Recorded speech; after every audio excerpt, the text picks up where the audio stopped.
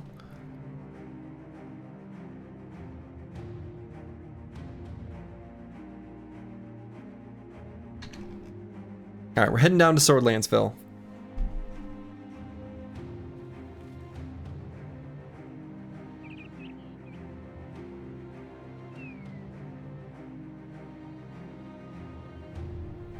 Let's see what's going on here. Oh, that's right. They had the 3 skull contracts.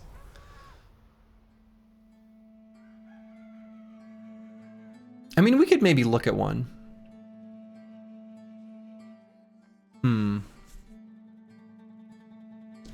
Caught your VOD the other day, oddly comforting person. You're gonna stick around a bit. Hey, well, good. Mighty Medic 90, I'll accept it. Welcome. So what do we think? Do we do this hunting beasts?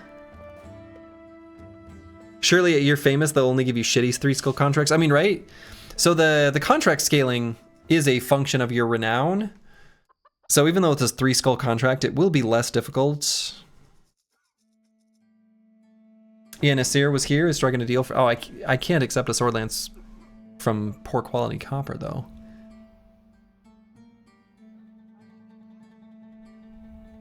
Sunken Ruins... Is that this? Oh, probably is. I kind of like those nomads there. Spawning by the roadside. Man, I don't want to do a hunting beasts and then cancel it. But realistically, I mean, what beasts would we fight?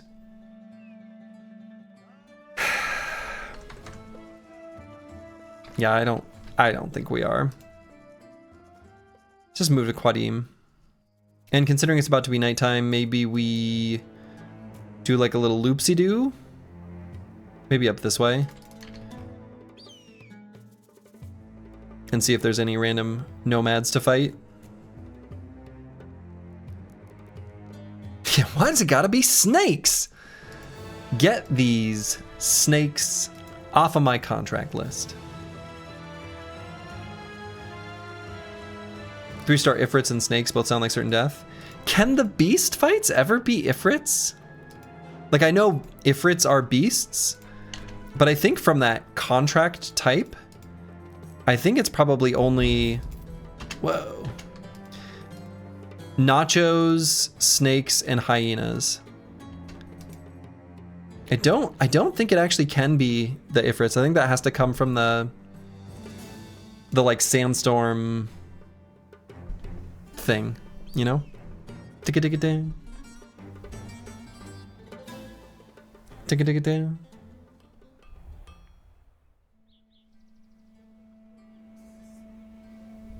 Ticka ticka ding, ticka ticka ding, ticka ticka ticka ding, ticka ticka ticka ding, ticka ticka ticka ding. You know, you saw that coming. All right. Ambush trade routes, and the sale price is still terrible. It's because they don't like us. So this is still sitting at the 3 spiderlings, huh?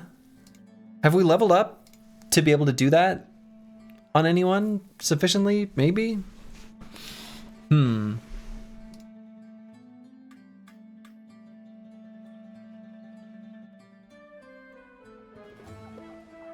The thing is like 3 webnects doesn't seem that bad, right? Sounds risky? I mean, it does.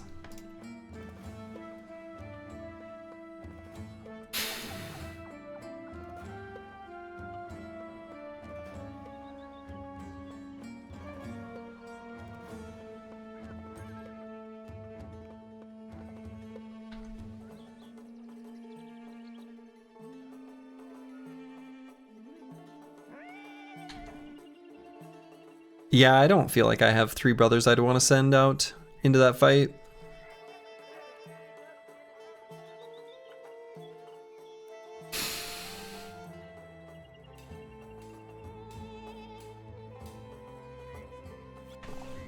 3 spiders only very occasionally kill a starting gladiator.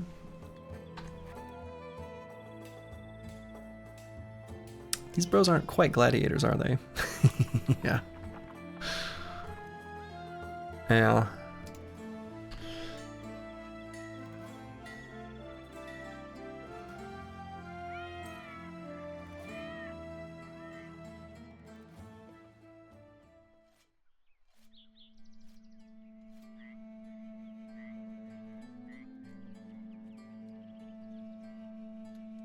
Alright, we'll do both of these contracts. Let's do the drive-off nomads, and then we'll do the escort caravan.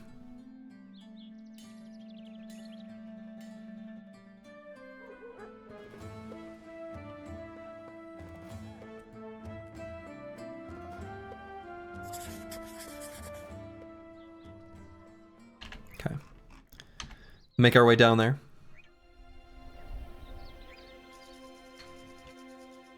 Start with the shields out.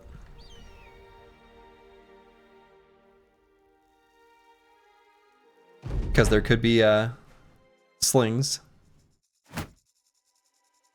Pretty wimpy little camp here, huh?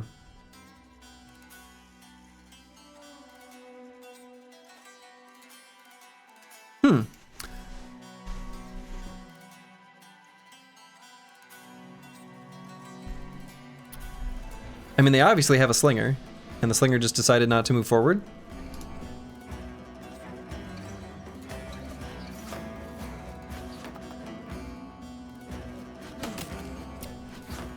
We hit a 5%er. Game is rigged.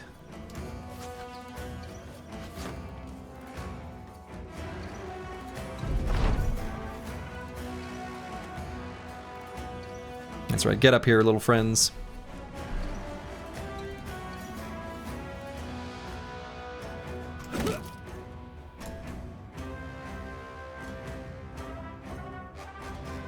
Oops.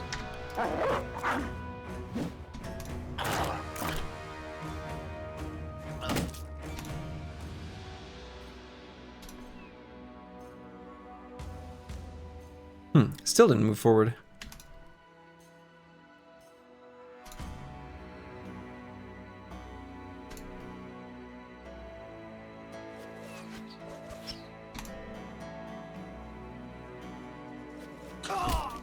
Got him.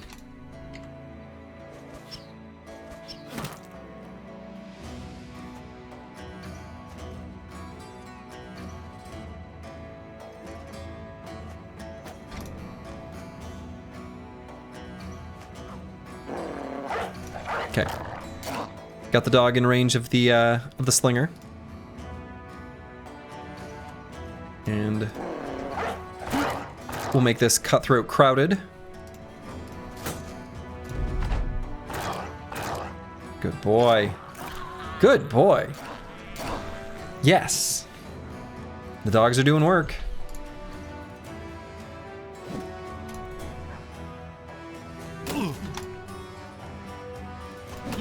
Got a stun, you love to see it.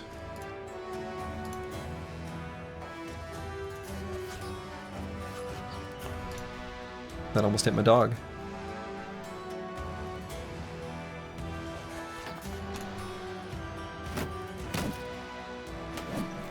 Wow, an enemy didn't get their stun?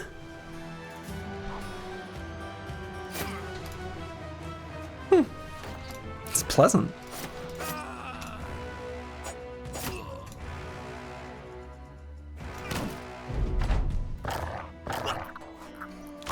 Battle Brothers is being very kind to me today. Does that mean it's lulling me into a false sense of security?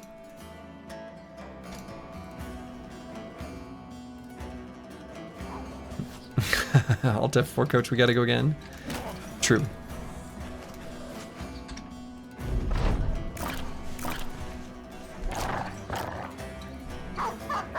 No, I guess we'll let this one go through. Nice little pile of tools. Cool. So we're gonna return to Quadim. We got another one of these reinforced wooden staves. And so I think we're going to give that to Tasman 300 instead of the pitchfork. Even though I talked about how maybe the pitchfork could sometimes be useful.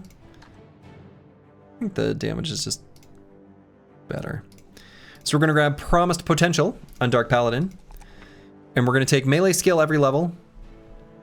We low rolled Fatigue here, which is unfortunate, but I'm still going to click on it.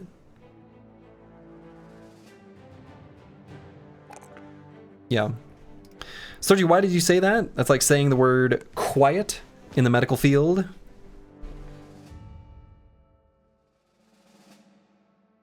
Sometimes that's what you got to do.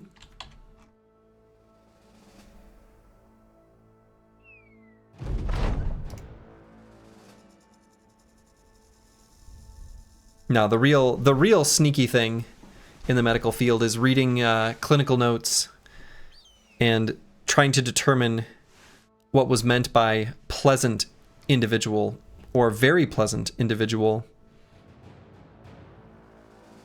and if that's actually accurately describing the patient, or if it isn't.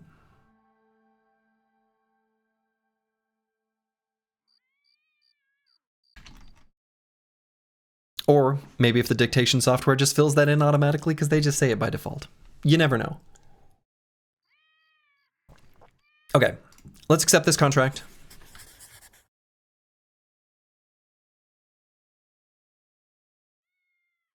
And we're making our way to Al-Qasir. Al-Qasir. QASR. Doctors and software engineers have different reactions to everyone on my floor is coding.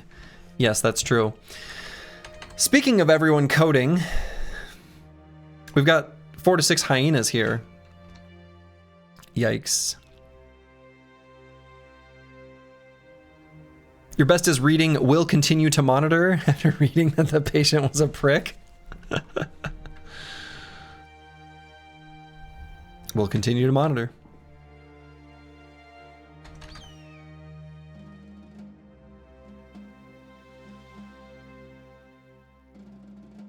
So at least all of our armor's in good shape.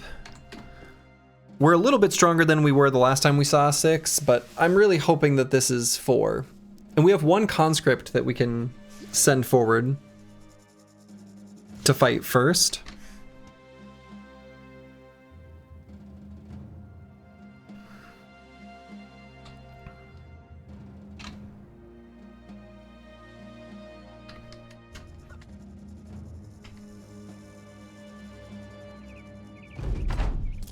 It's 6.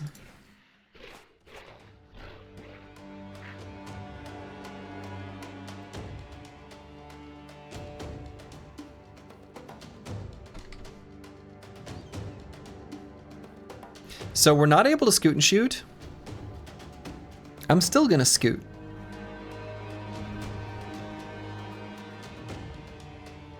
Soji, aren't you a software developer in the medical field? Not software developer, no. Well, not anymore.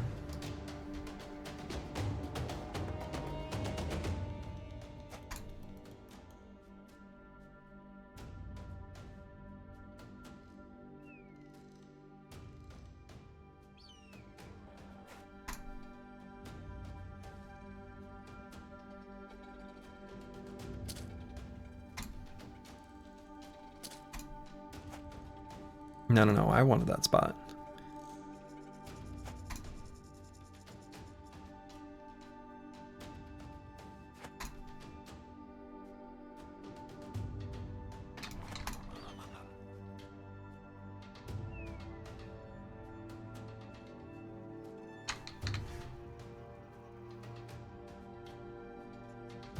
We need software for hospital?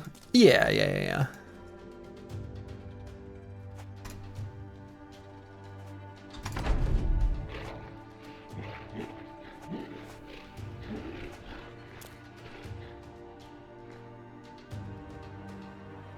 What are these hyenas doing?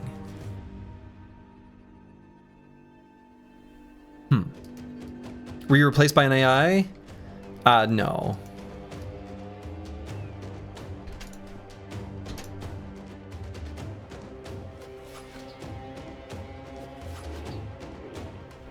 Finally got an interview for a software developer role after 300 applications. Yeah, that sounds right. That sounds right. That's what an AI would say. That's true.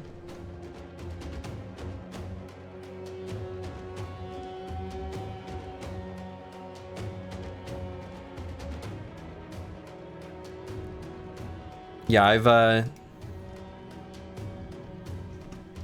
I've heard from friends, relatives, etc., that the job market is a bit rough right now.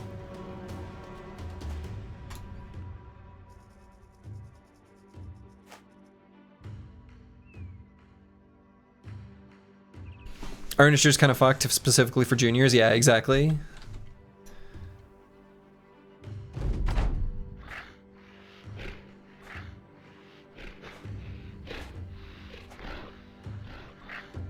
What are these hyenas doing?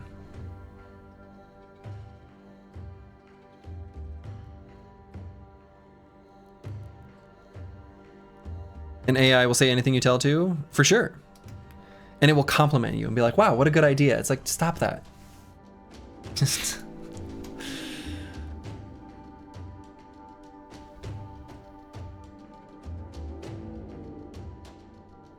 You have an open position and can't find anyone qualified for it? I mean, it depends. Like, if you have very specific, like, specific domain knowledge, those types of jobs are still, like, tougher to fill.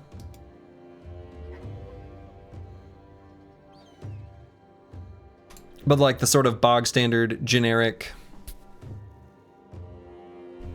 positions in, like, tech generally, those are tough.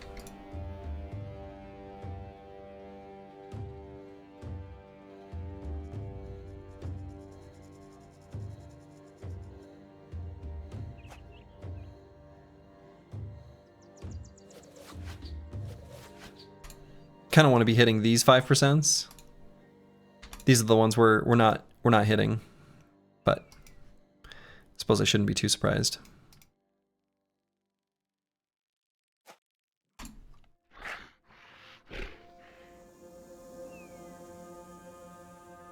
Okay. It's an issue with your job right now. They're being careful in hiring the new warehouse manager, but they are waiting so long to send the offer. We've had 3 declines due to finding other jobs. Yeah.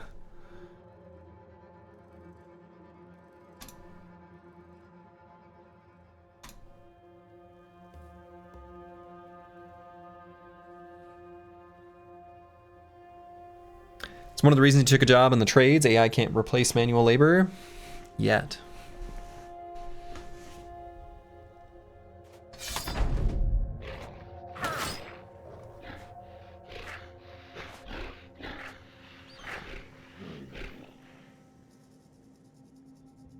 Okay, so the person I'm most afraid for here is going to be Tasman for sure.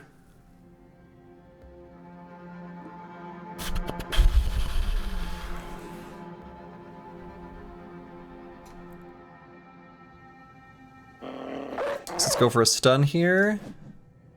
Okay.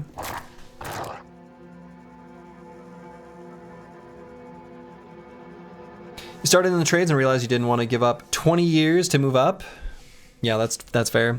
Also, AI is not taking trade jobs. Yeah, I mean, and those are good jobs, just generally. I don't know.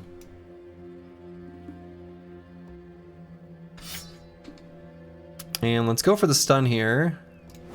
Oh, huge.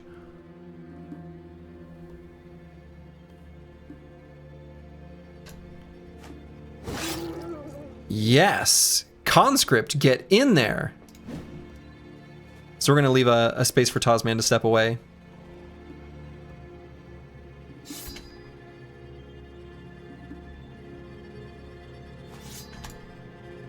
We'll still cover the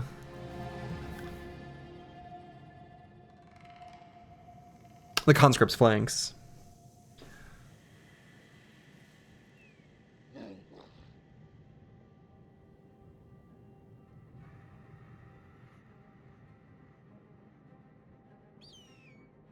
I probably shouldn't have had Squig's spear wall.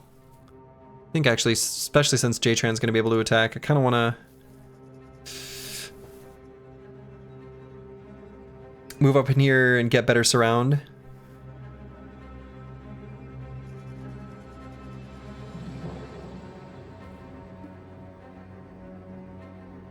Yeah, I'm gonna do it.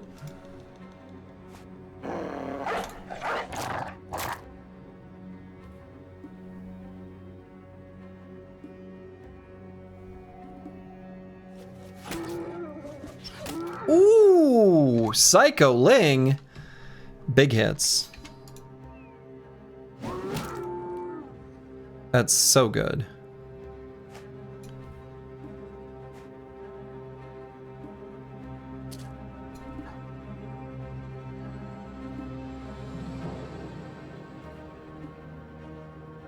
Okay, I might put a dog here then. Don't think they'll get the kill here.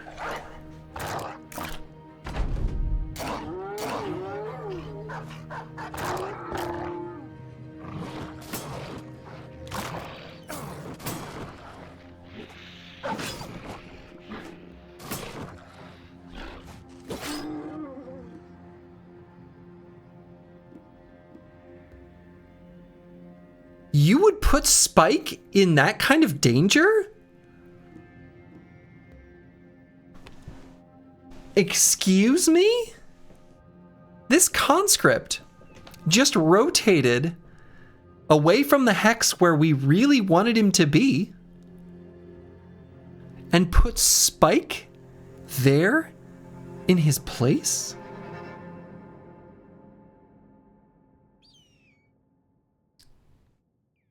Monster.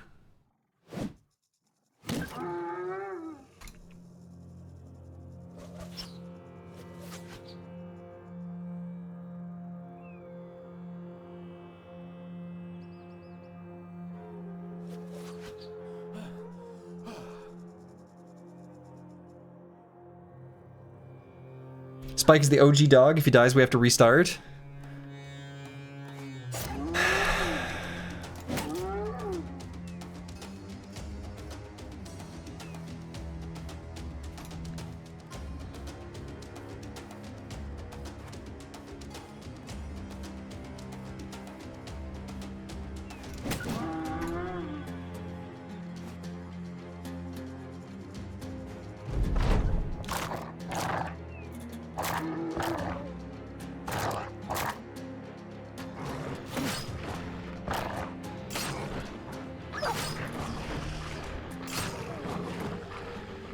Spike's still alive.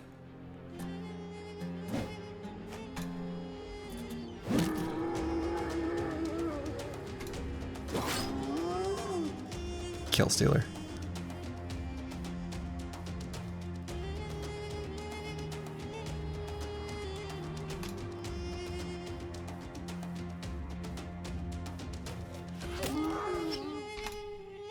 What a chaos.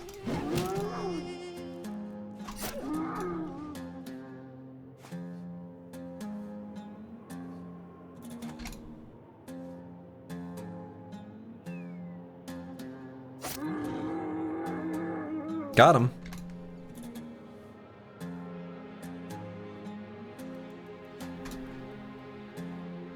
And the hyena should attack the conscript.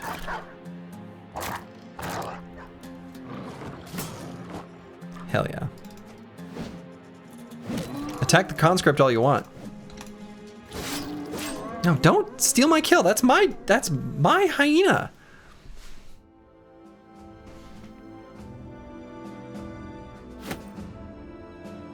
Being able to put the conscript in the risky hexes, though, it's pretty nice. Nobody got injured.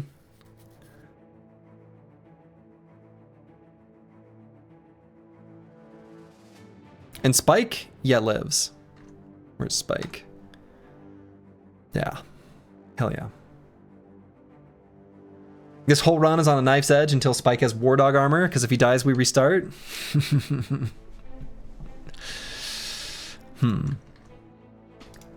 We'll keep Spike alive.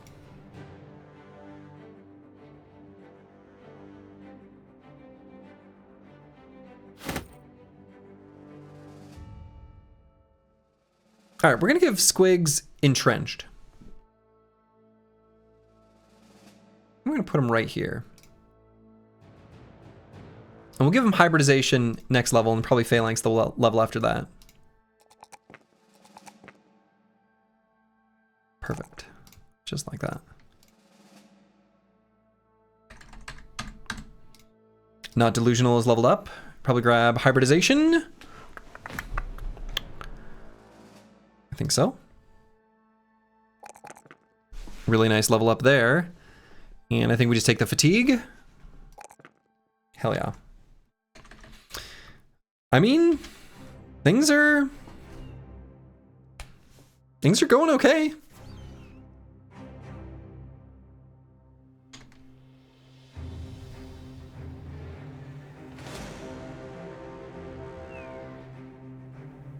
What are they running from? Can we fight them? Okay. Bye.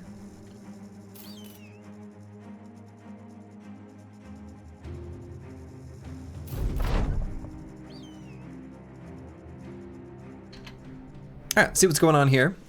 They're well supplied because we well supplied them.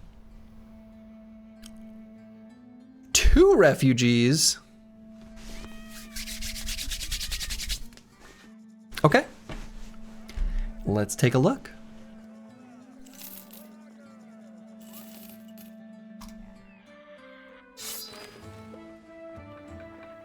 Now, before we name them, I guess I should determine if we're going to keep them. So we've got someone who's insecure and dumb.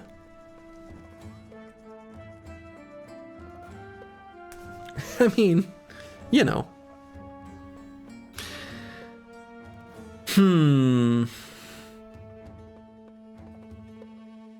So do you have any preference for the 3 backgrounds? I mean, refugees have the best stats.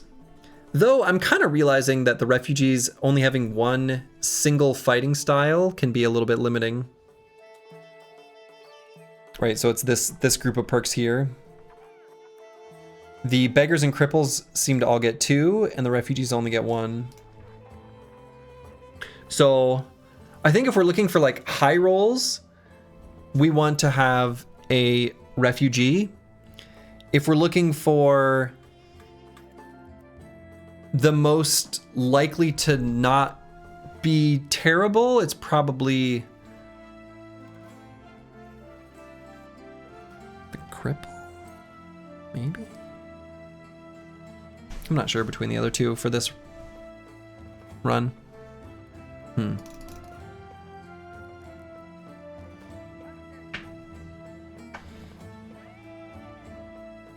So yeah, I don't know. This brother with the Swift Strikes group can't do like defensive stuff, and he's sort of like, it's kind of what he's got going on here. So I think this is just a dismiss.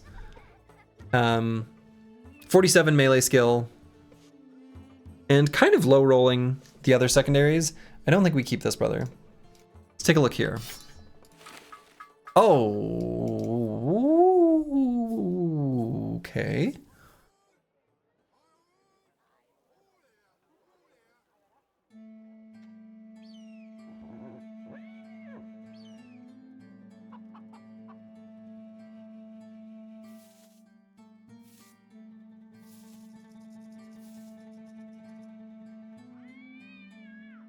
So this brother low rolled melee skill, just like the other.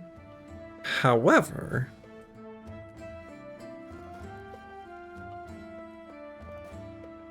there's a lot of things to like here. We do not have a brother with hold steady yet, and I do think that's pretty good. All right, so we do like the prospect of having a brother with hold steady. This brother has the shield group. He could be our shield sergeant, be part of a phalanx. Exactly, the high initiative for hold steady. Exactly. So what Cycling's pointing out here is that hold steady will give 2 turns of a benefit, right? You gain entrenched, you're immune to stun, you're immune to displacement.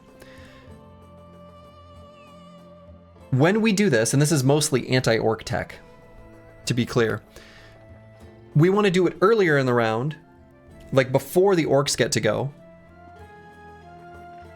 because it's going to last for 2 full turns afterwards. So we want this brother to be fast, so we either want them to have access to adrenaline or have really good initiative.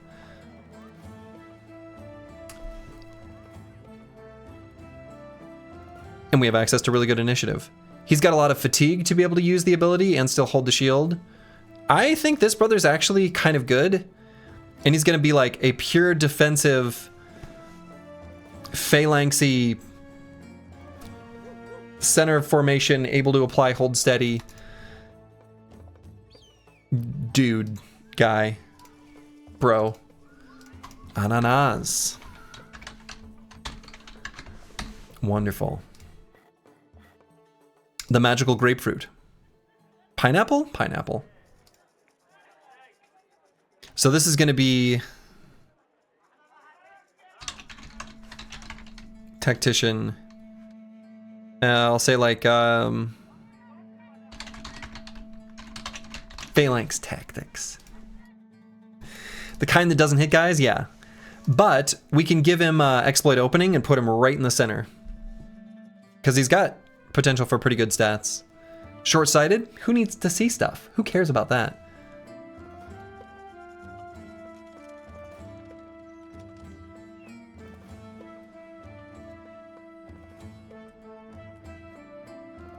Actually, maybe it matters for the range of the ability. Actually, I don't know the answer to that. Cool. This brother's going to be awesome. He's not going to hit stuff. He's not going to kill stuff. But he's going to be awesome. Great.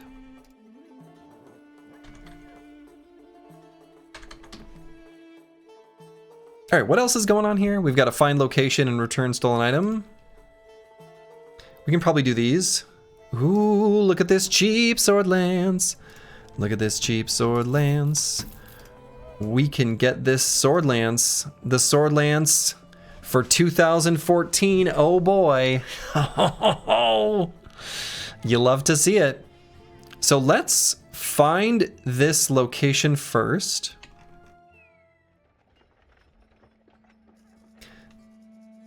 So it's to the northwest in the Mumbling Sands. If we see Mumbling Sands here, we see Mumble. So it's going to be just like right up here. That should be pretty easy to find. And then we return and we get the sword lance. Hell yeah.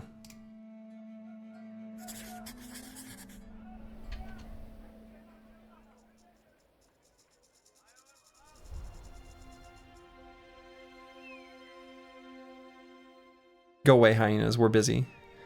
So 1, 2, 3, 4, 5, 6 tiles.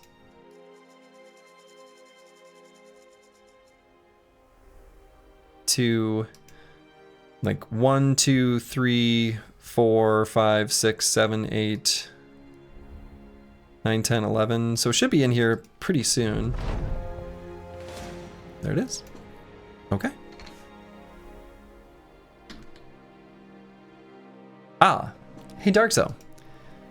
Shouldn't this have like a little yellow circle around it? Maybe not. Maybe that goes away.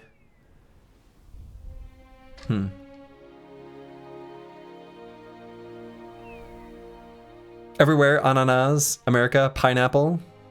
Yeah, it's like an apple, but it's like piney. Cool. Let's go ahead and buy this now. I don't want this to go... Whoa, that made it way cheaper.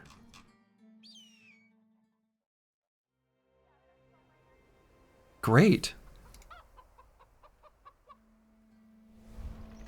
I'm clicking it.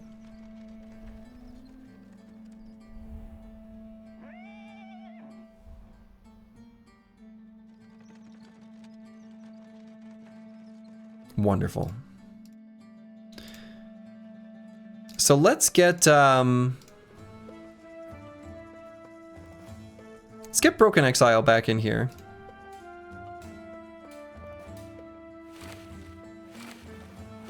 Right front and center with this big old lance. How about?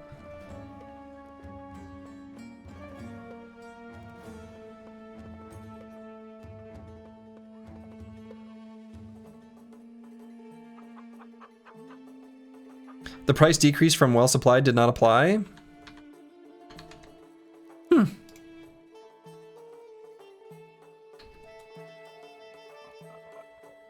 All right, so let's return the stolen item.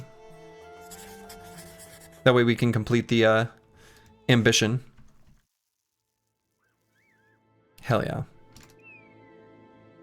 Things are going well. Why would I say that out loud? But they are.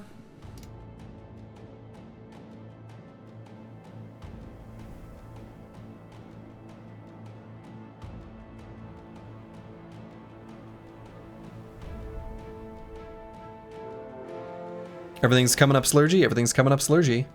Thugs and scoundrels here, so we can let it become daytime. Looks like they're gonna make that happen. So this challenge is hard because they roll so poor?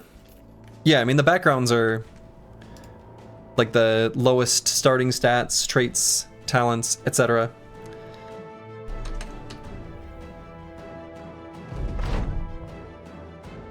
Okay.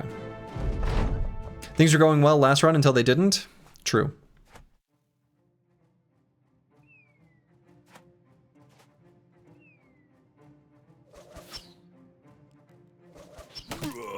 And we're just gonna fight right where we are. I think we're not gonna scoot and shoot.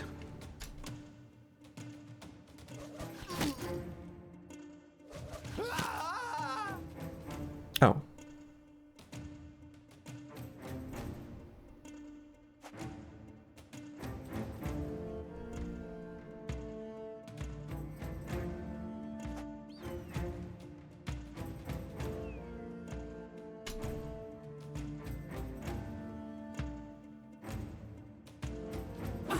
Squigs is gonna adjust where he's standing just slightly.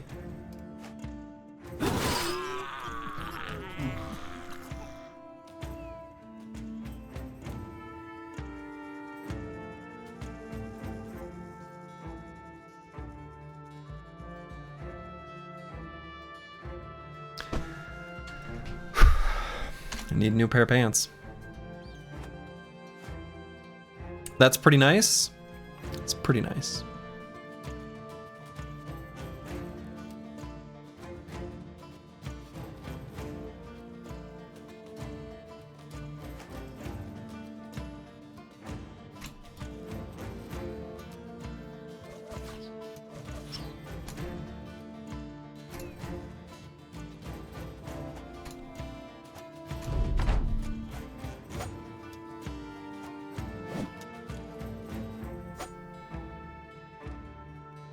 Yet the enemies all missed their attacks.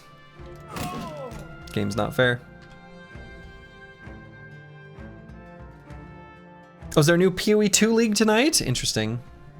I wanted to like Path of Exile 2, but I bounced off of it. I still kind of dream of an ARPG that is like slow and spooky and kind of like the original Diablo.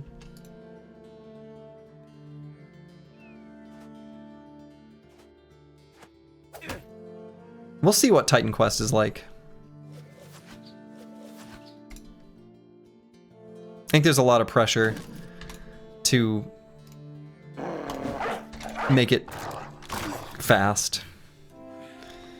And where the screen gets blown up and stuff. Did you like Grim Dawn? Yeah, I liked Grim Dawn. I think Grim Dawn was pretty good. Grim Dawn was fun.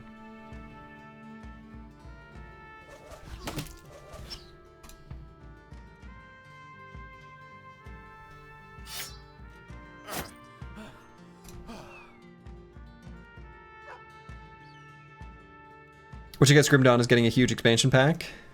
What? Is it? I thought they decided they were finally done developing Grim Dawn after, like, you know, 15 years of support. Titan Quest is primarily about blowing up the screen? You worked on Titan Quest 2 until earlier this year. You can safely say the design department is trying to keep the game pace slow. That's what I thought, yeah. Good. I hope that they're able to continue to succeed at that.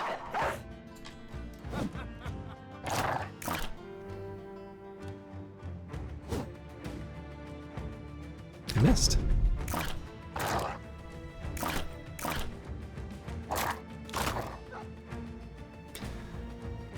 The new patch for PoE 2 has more content alone than all of Diablo 4 put together. You know, Blizzard's got to do something special to win me back. That's where I'm at.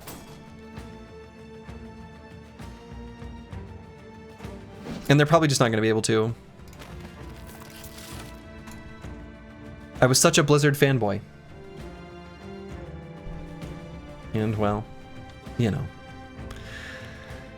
But yeah, with all ARPGs, I expect that, you know, when people become really skilled at the game, they are able to get things optimized more than the developer sort of originally assumed they would. I won't even say intended.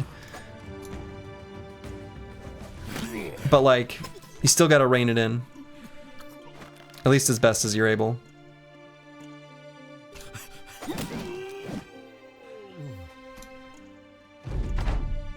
Blizzard was great and then they sucked. Yeah, no kidding.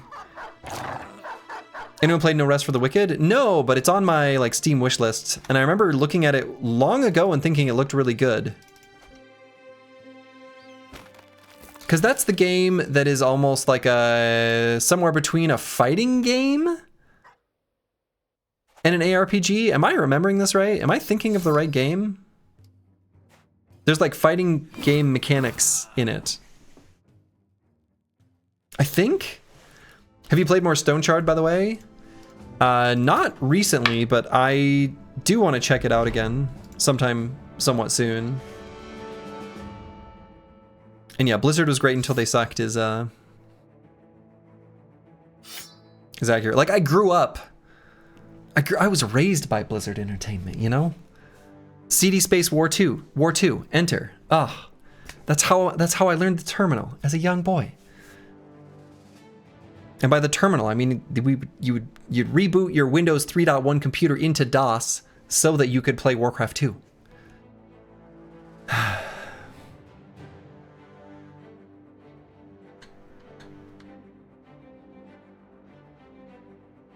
We're almost out of food.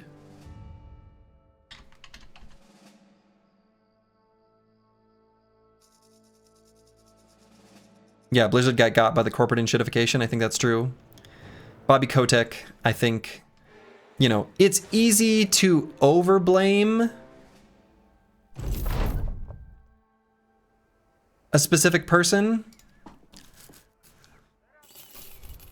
but I have to imagine that's part of it. Your love for Blizzard stopped after the frat. Yeah. Reading some of the information about that lawsuit and like, it seems to me that Blizzard probably had a pretty serious culture problem that was just not going to get fixed easily. That was my read on it. So, you just buy bread for $140? I might have. Was it that expensive?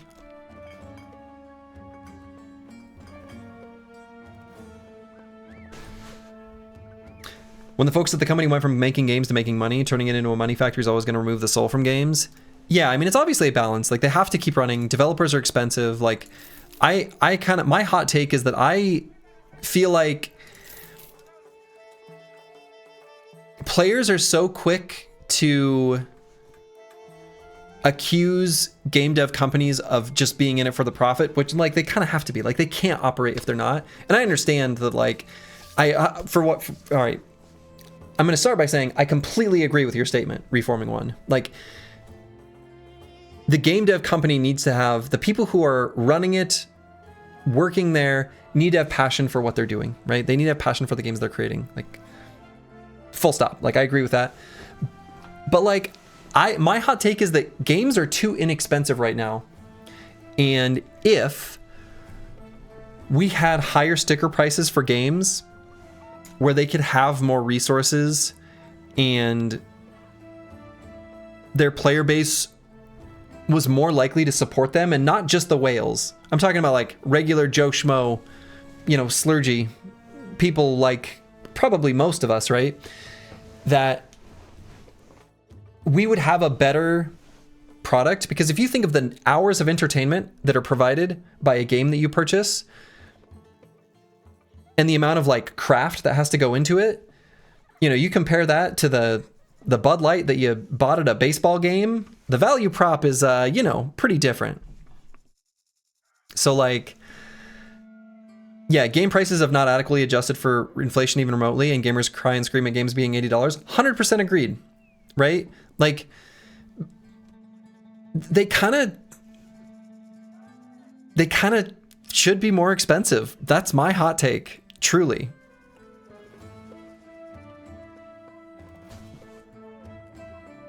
And yeah, I have no doubt that publishers waste tons and tons of money with stupid decisions in development. But if you've never seen any other industry, boy, let me tell you, there are some industries that are almost famous for having terrible, terrible value prop. And I've seen things. You semi-disagree? I mean, that's fair.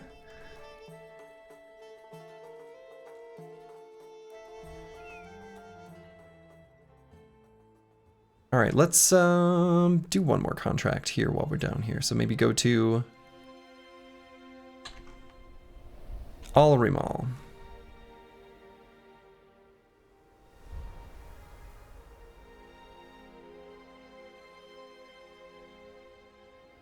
But yeah, Expedition 33 is a game that I plan on starting somewhat soon. I'm not going to play it on stream. I'm going to play it off stream.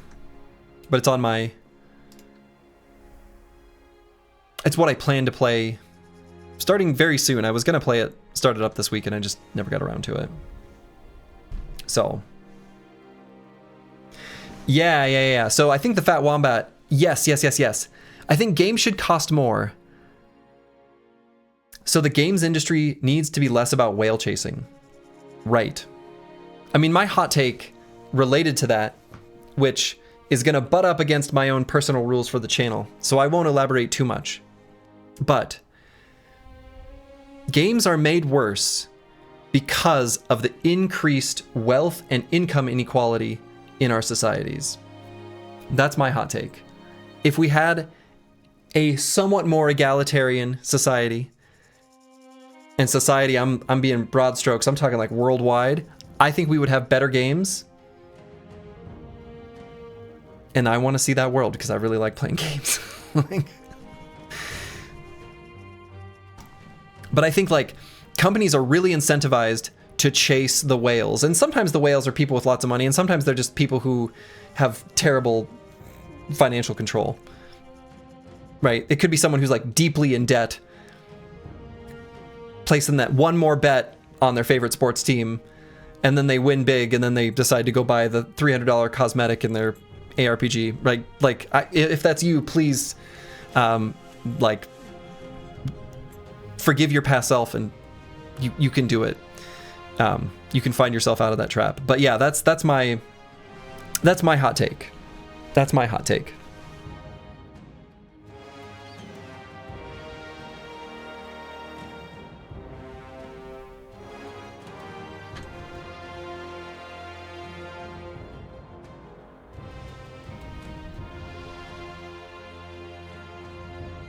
But yeah, that's probably true. The whales are probably most likely to be actually people who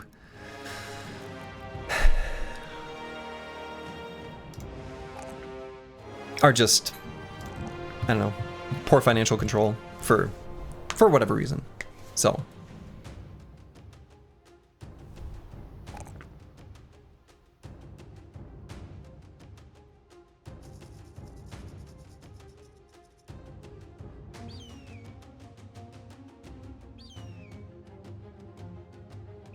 okay, so what do I grab here on Broken Exile?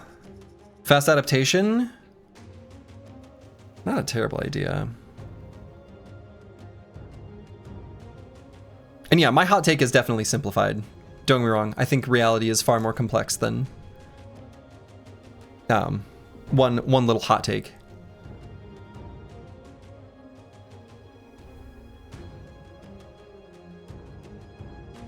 And yeah, a kid with parents who has a lot of money and not enough time for the kid. Yes. That's also a major contributor. And if they're sort of raised on loot boxes, they're going to seek that out.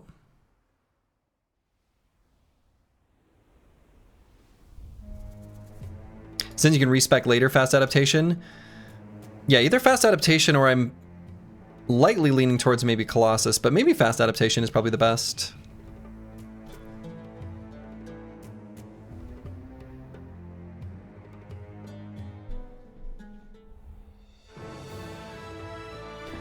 Because we have long reach, I've been putting him in the center of the formation, and I kind of want to keep him there.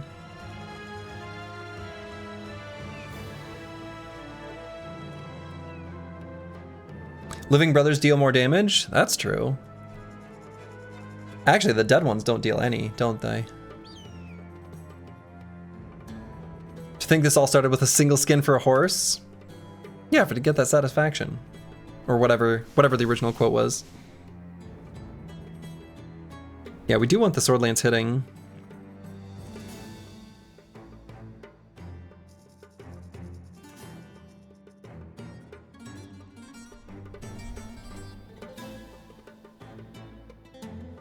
How's the run going, Slurgy? It's going really well. Deciding how I want to level this brother. This feels like a kind of important decision.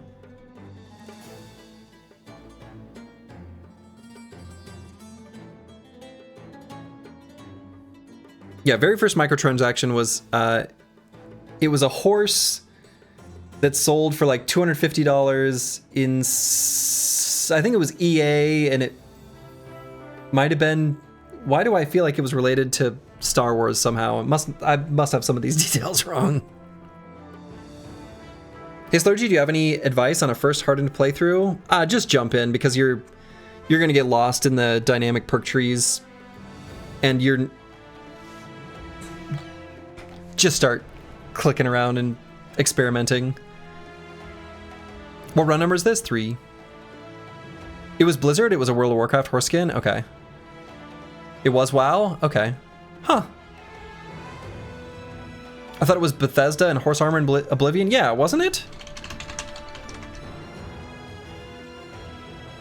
Okay, the very first is apparently from... Yeah, the Horse Armor was from Oblivion. Yeah, the Horse Armor was Oblivion. And it was $2.50. Okay, that's not $250. Yeah, okay. Speaking of Star Wars, you just finished Maul Shadow Lord with your family. It was nice. Is that a game? I'm not even familiar.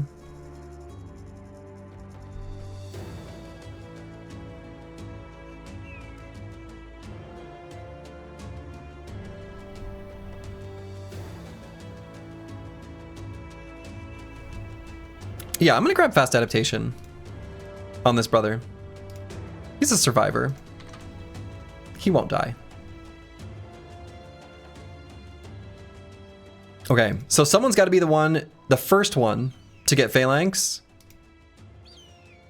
So we're gonna have a be Antiwi in here. The thought here is that this perk does very little until you've got another brother with it.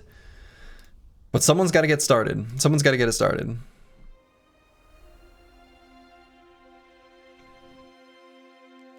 Does fast adaptation trigger on Reap if you missed at least once? Yeah, so with multi-target attacks, assuming that in Hardened it works the same as vanilla, there's a really good description of it in the Turtle perk guide. So if you're not familiar, it's the Battle Brothers Bible.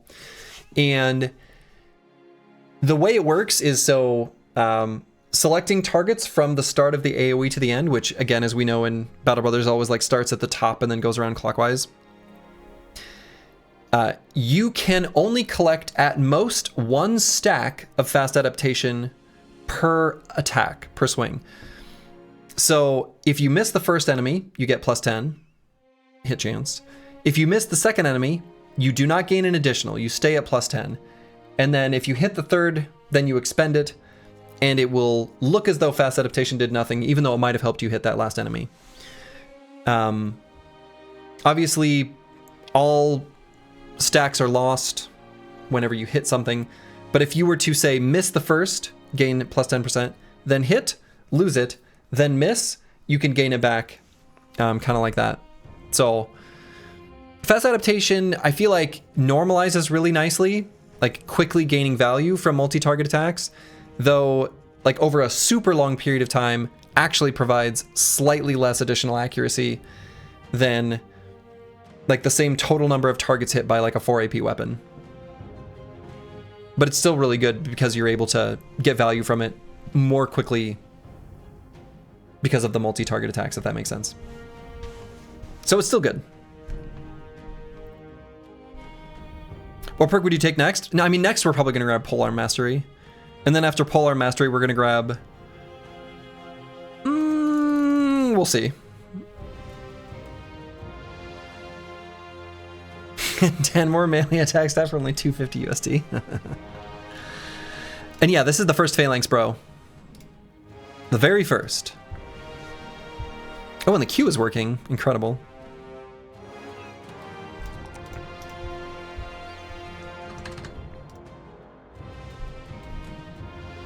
Yeah, let's grab Hybridization on Psycho Ling.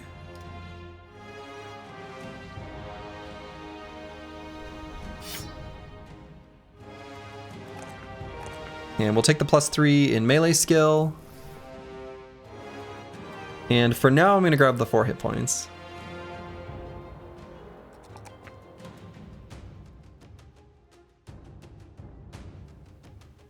The primary value of perks like Fast Adaptation and Survival Instincts is making statistical outliers far less likely to occur, which streamlines decision making. I mean, that's true.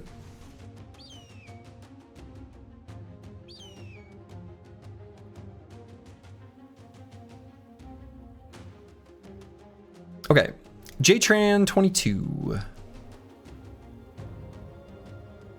So this bro will be part of the Phalanx. And I actually kind of think could be now already. Couldn't he?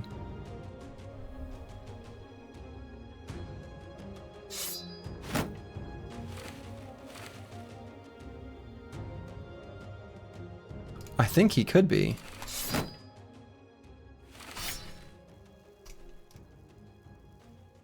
Wonderful. The Phalanx begins. J-Chan and Antiwian.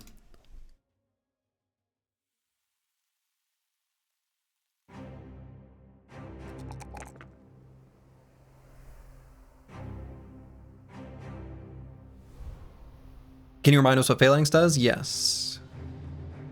Boy, I do not like that 2 resolve roll.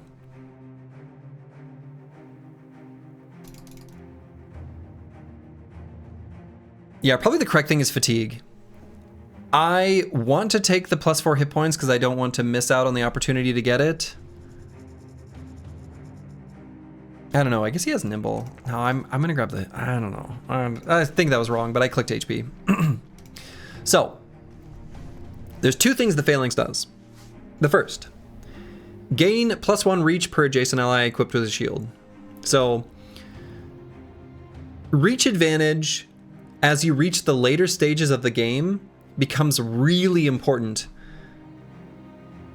As melee skill gets higher and higher, and the fact that defenses start having, where they apply at only half value, past 50 melee defense. Not letting your opponent have reach advantage is a incredible defensive boost, and gaining reach advantage over your opponent becomes a massive offensive boost. So reach advantage matters less early game and much more late game as stats go up. So that's the first thing it does. So like right now, and it's nice because it's a, you know, a system where a lot of weapons in the early game have exactly 3 reach. That's pretty common, like most of the early game weapons. So by being next to just one other brother with a shield, he's probably gonna have 4 reach most of the time, and with 4 reach, we'll just have reach advantage. So even though it's not a huge boost, it's still like a reliable boost early, which is good. So then the other thing it does is Shield Wall does not expire at the start of your turn if an adjacent ally is also using Shield Wall. Look, Shield Wall is just straight up a gigantic defensive boost. Just huge. The fact that that can just persist is crazy. Absolutely, absolutely crazy. So being able to put two brothers together and keep that shield wall going means they can attack twice per turn instead of shield walling and attacking. And it saves fatigue. Like they are so much more durable as soon as they've got phalanx. It's really strong. Maybe even too strong. Anyway, so that's the level ups. Let's beat up some nomads.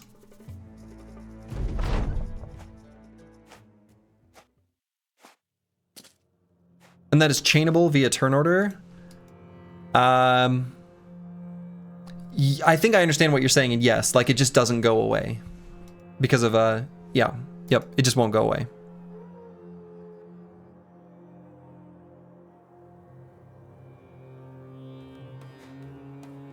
Alright, so we're gonna scoot and shoot here. Surprising no one. We're gonna move up into the left 2 hexes. What?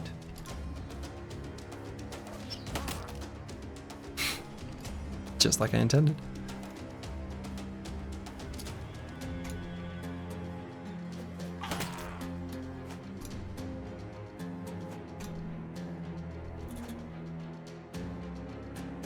Oh, I should have... Okay, I already messed up. I should have shield walled before I moved backwards on both of these brothers.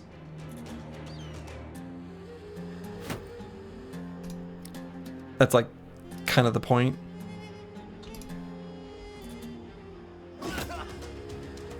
Oh, oops. It's okay, we'll just go here.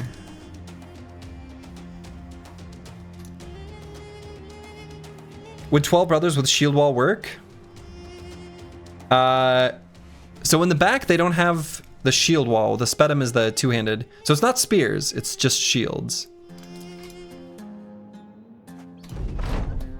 Yeah, so not spear wall, just shield wall.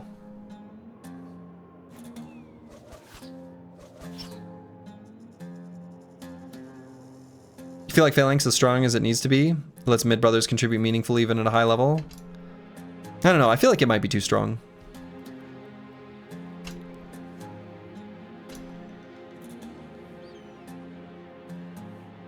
But maybe not, I don't know.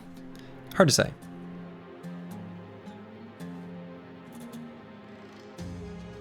You meant spear wall, like 12 spear wall? No, I don't think you'd ever want to do that.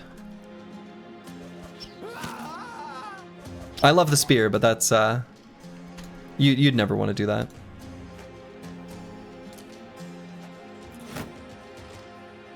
There's a lot of downsides to running a squad like that.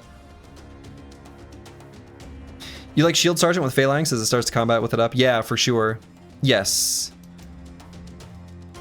You had a Banner Sarge whose main purpose was the shield wall, then immediately switched to Banner first round. Yes, Shield Sergeant is super strong. And we are going to have one of those.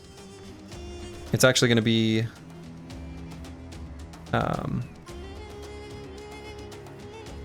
Oh, I guess they're still on the bench.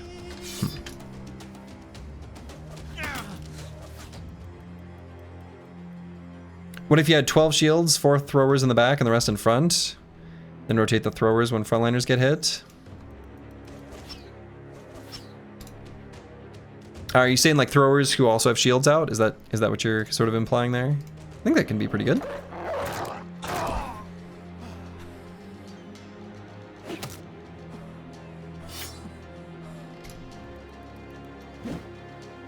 Missed.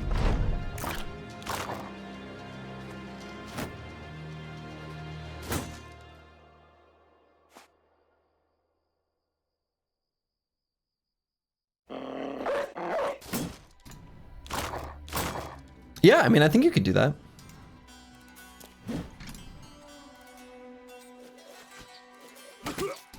Like, I think it would work. I kind of like the combination of like really focused damage bros. Like throwers are pretty good at it, right?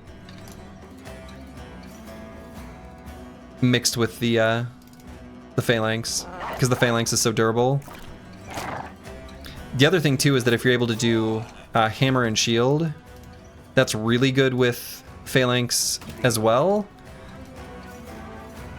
as was demonstrated in the No Towns run.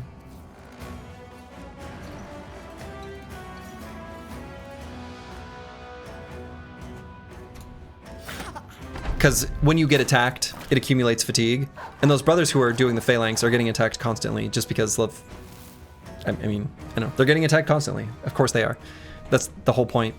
So you can always do that one attack with the spear, excuse me, with the hammer, and it just does a ton of damage. That's right, full force.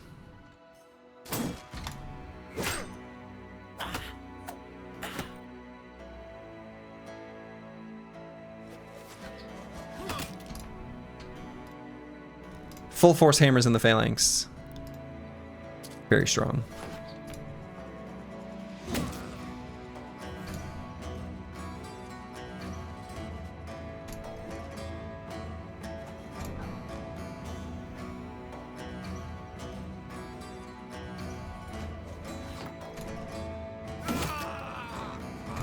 Got him.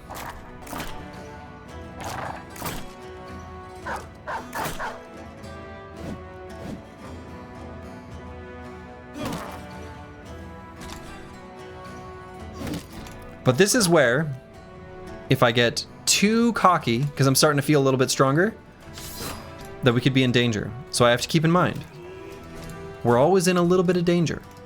Always. And we must be careful. These new metal staffs are pretty sweet. Yeah, they're doing all right.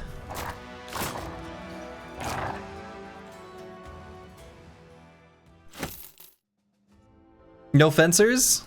Well, unless we want a fencing sword from them, though, right? Something overconfidence. Overconfidence is a slow and insidious killer. All right, so Dark Paladin is going to be one of these sword lancy bros eventually as well. So to aid the hit chance of our brothers, I feel like I could kind of be convinced to just do this now. Even if it's just a pitchfork. I think I'm okay with that.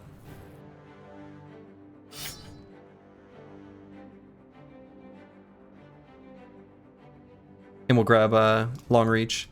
Long Reach is kind of like giving your other brothers Backstabber. kind of.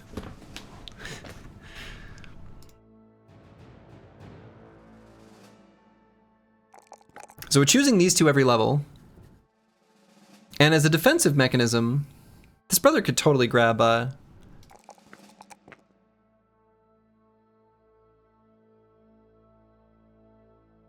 Anticipation and just get some range defense. I think I kind of like that.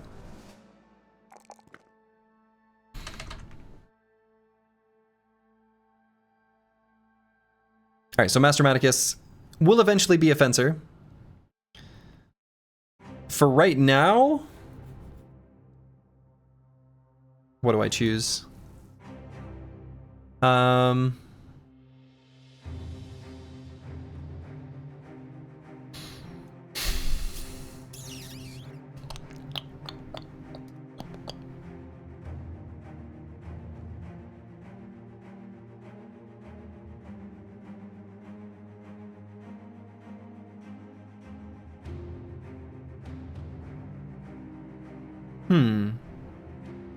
Student or fast adaptation? Yeah. It could just be fast adaptation.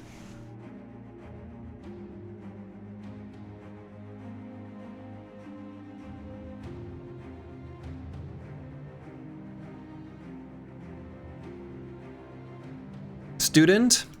I don't know. I think fast adaptation is fine, just to get us to the next level on the perk tree. Because when he realizes his potential, we'll get the free reset. You know?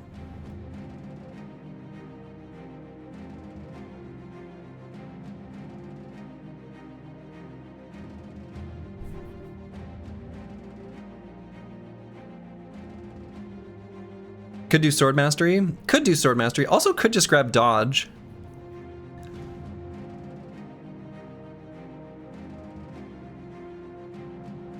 I think it's either fast adaptation or dodge. Just grab dodge. Maybe a cleaver perk? I don't think we have any cleavers right now though. Like I don't think we have, I think we have literally none.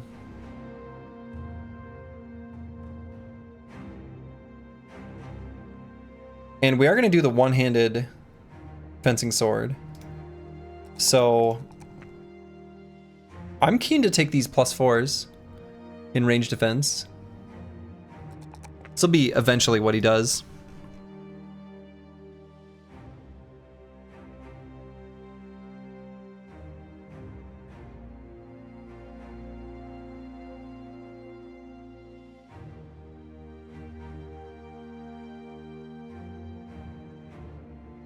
I really want to bring another brother into fights. Let's see, should I go to Azim Shab or Al-Ramal first? Let's go to Al-Ramal first. Like I want to get my 500 crowns and bring in another brother. All right, sunset is still the day. We can take a look at this cripple here.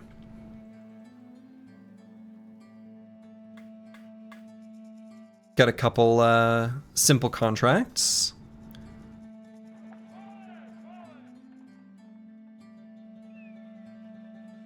Unfortunately, no sword lands for sale here. Not that we're able to afford it, but I don't know. A boy can dream.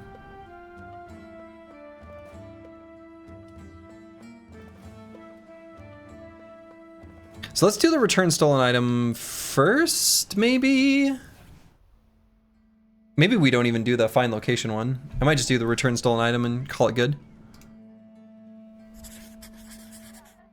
So let's take a look at this brother.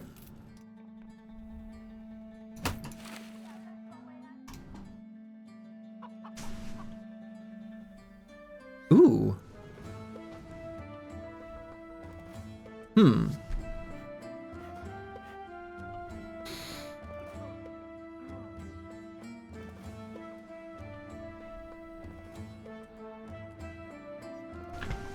Yeah, I agree. I think this is a phalanx, bro.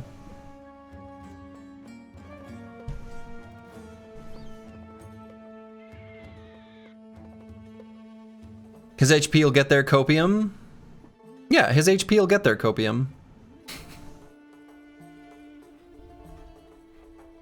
This brother's all right.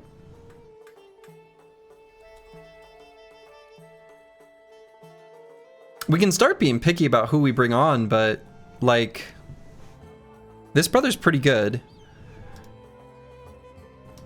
It kind of makes me think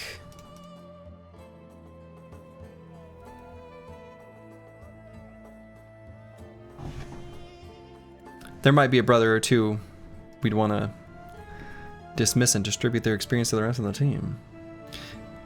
Beginning to think you'll never get a banner guy.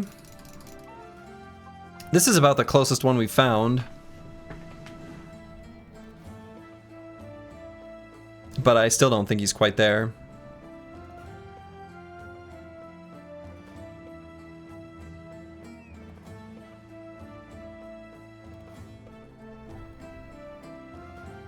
Yeah, we like this brother. We're gonna keep him. And this is Susage. Susage. How much food do we eat per day? Feels like a lot.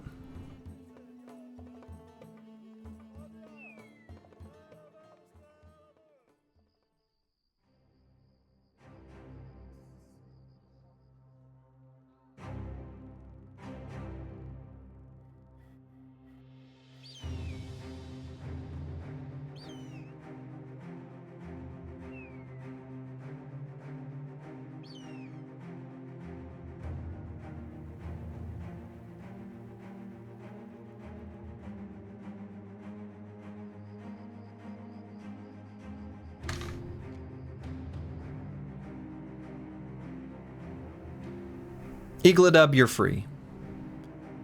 Spread your wings and fly.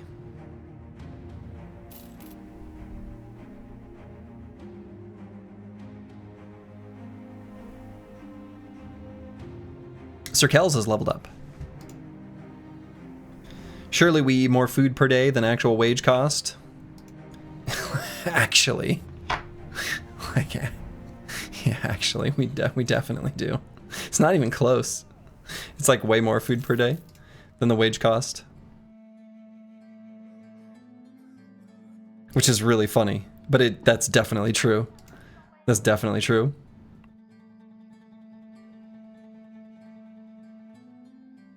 Would have been nice if we'd have gotten that two-handed hammer from the zombie earlier.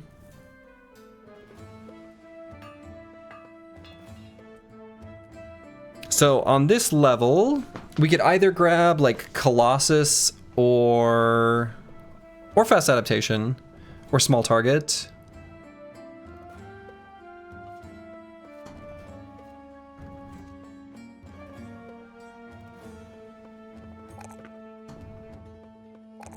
+4 resolve, good.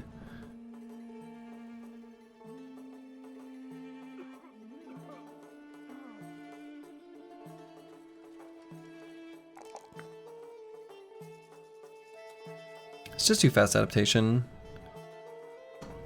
Yeah, they're all going to make him better. It's just hard to kind of determine which one makes the most difference. I'm gonna go fast.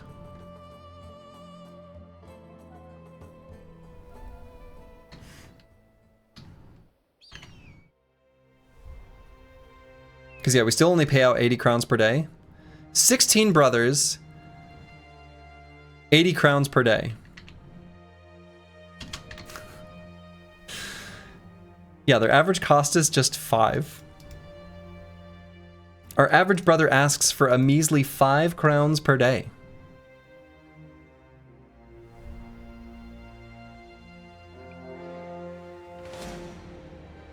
Two to 3 poachers, huh?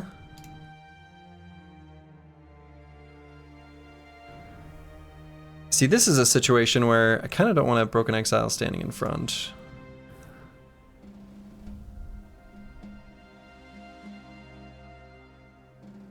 Let's actually do something like this.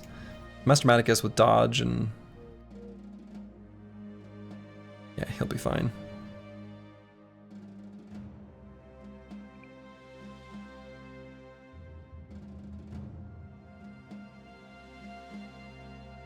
You'd like to think they still have to beg for the commander to pay them? Yep. So, fight is still happening at night, which I think is actually good for us.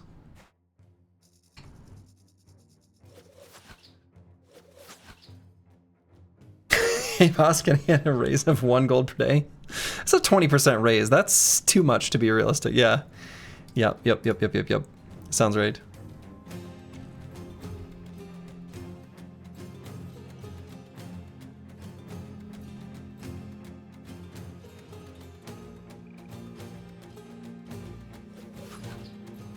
It'll be nice to get a shield sergeant.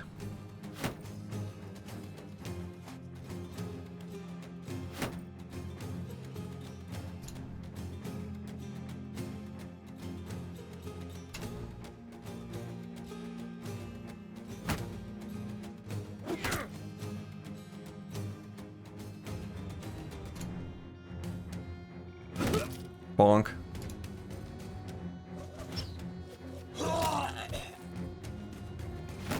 We'll just shield wall across the whole front here.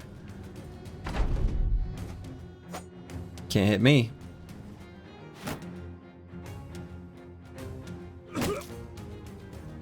Got him. Did you get to see the triple kill with the sword lance? It was close. Oh man. Yeah. Apples and fruits. We acquired a sword lance, and the first attack with a sword lance sliced through 3 nomads. Yeah, we got a sword lance. Purchased with money. Which, like, you know, whatever. Sometimes that's how it has to be, I guess.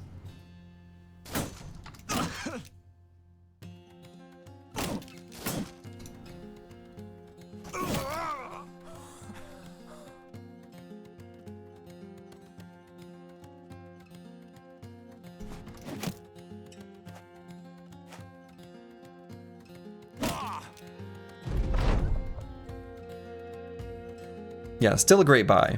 Definitely. Dog should be okay against those two.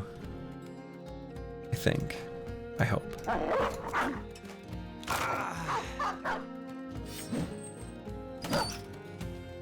Okay.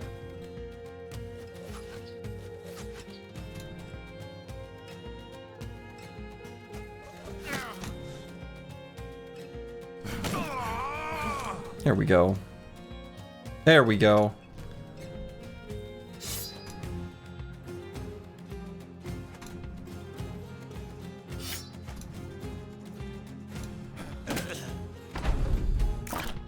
Lack of sword lances was really felt in the last run. It was. It really was.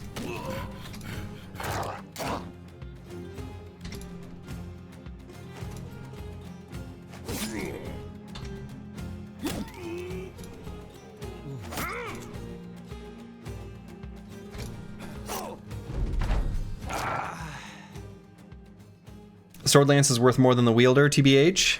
And we got a pretty good wielder on it right now. Even though the wielder does have, you know, a bum knee. It happens. Sometimes you get a bum knee, you know?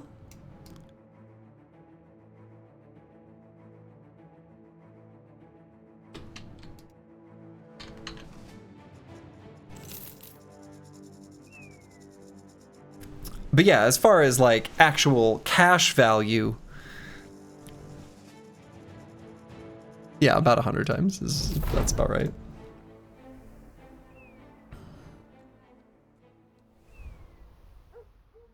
Another stream sponsored by Big Sword Lands. Uh-huh. In fact, this whole run is going to be sponsored by Big Sword Lands.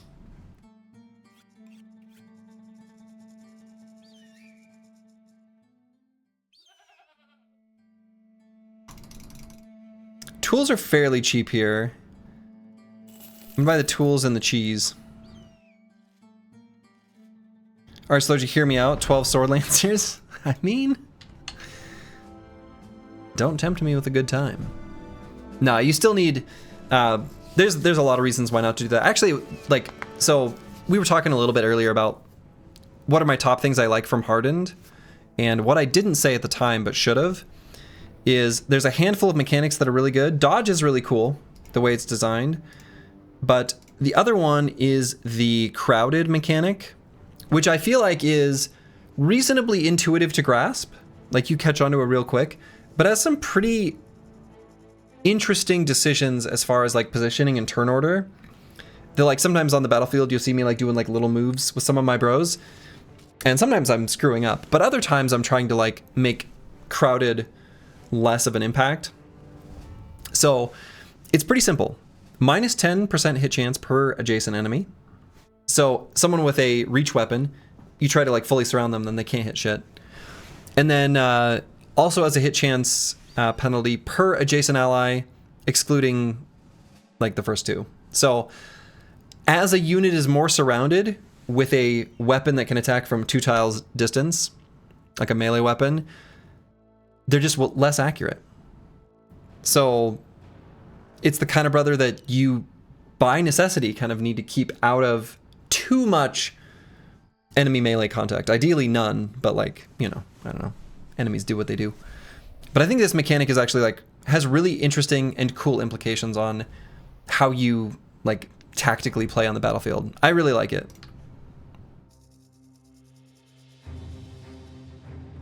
But yeah, 12 handguns, I like that.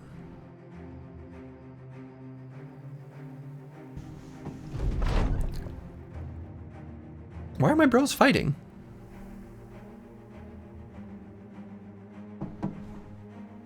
Why can't we just get along?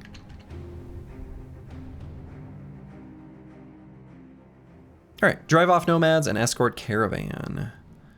Can probably drive off nomads.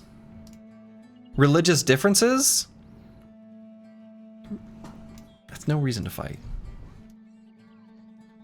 Just saying.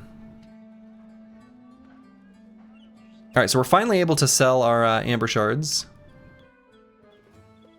Azim Shab is neutral with us, wow. So it's an okay sale price, but we can make it even better by doing a Drive Off Nomads contract. So let's do that.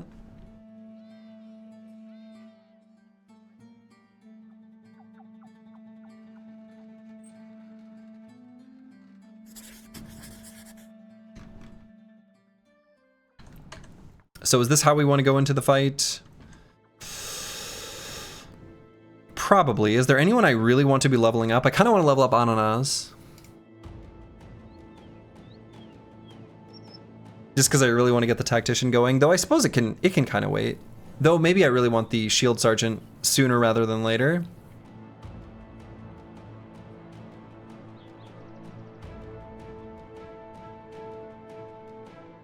We'll bring him out if the fight looks easy. Dr. Vishnevsky's actually also pretty good.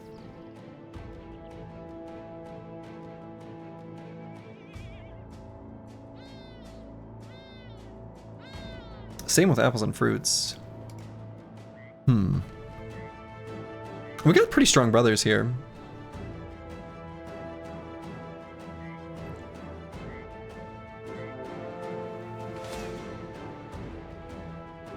Thieves? What are these guys doing here? All right, so we can bring Ananas into this fight. So let's pull one of our... Yeah, let's pull like Tasman. And even though he's not a ranged boy, we'll keep him safe back here, and he's actually got totally acceptable range skill. At least for level 1. What's your favorite origin campaign? So favorite campaign origin in Vanilla Battle Brothers.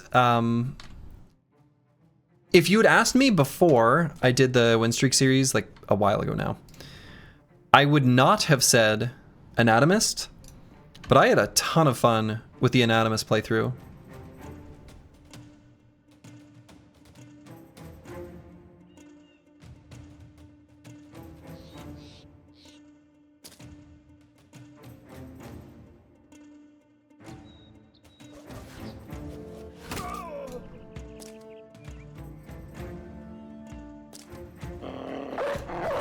Anonymous is the Plague Doctor one with the potion? Yes. Yep, that's right.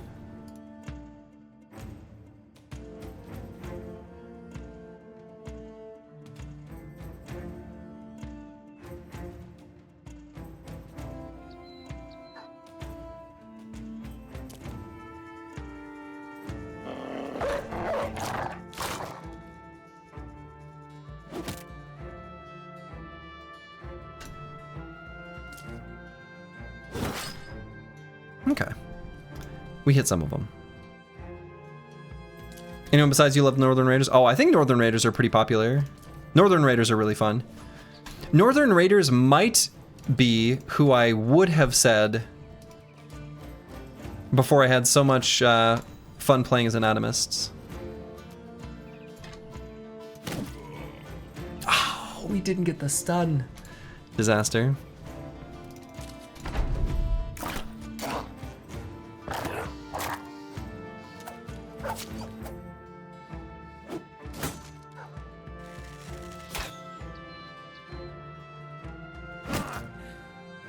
%90 hit chance.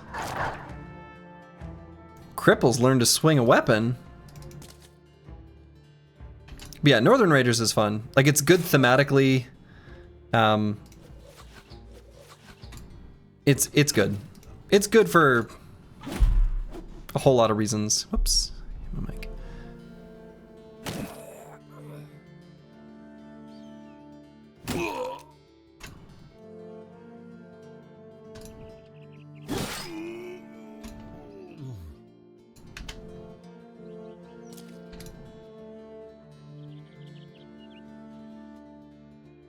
But yeah, you're off to a rough initial like start as Northern Raiders. Deep in enemy territory.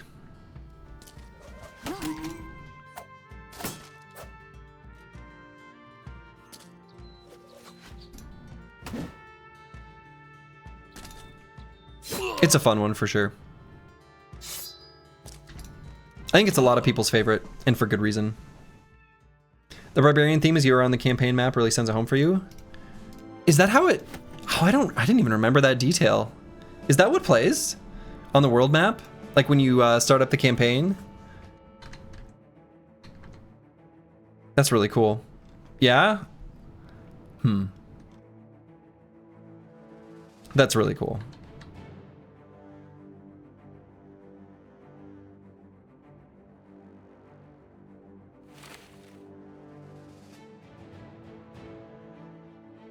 All right, crushed finger.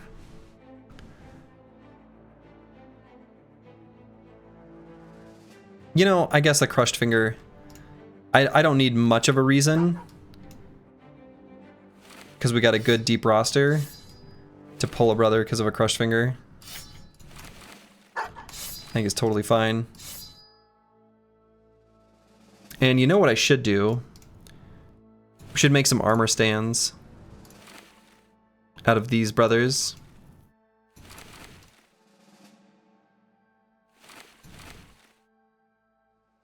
That way we've got room for, I don't know, stuff, because we're gonna loot some stuff.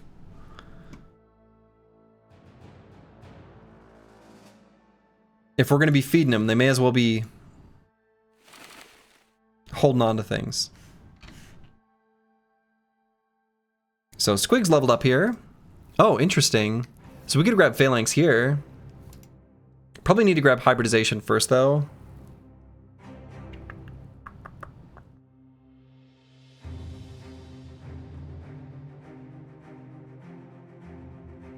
Yeah, let's do that.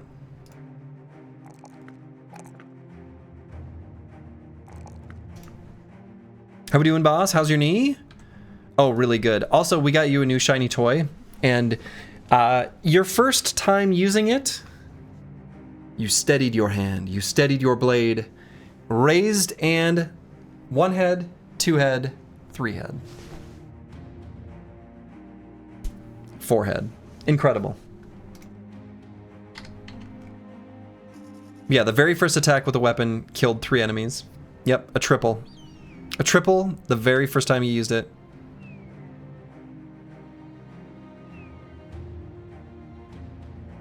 Alright, Dusk is denied. That's okay. Someone clip it? I don't know. I didn't ask in the moment. I got too excited.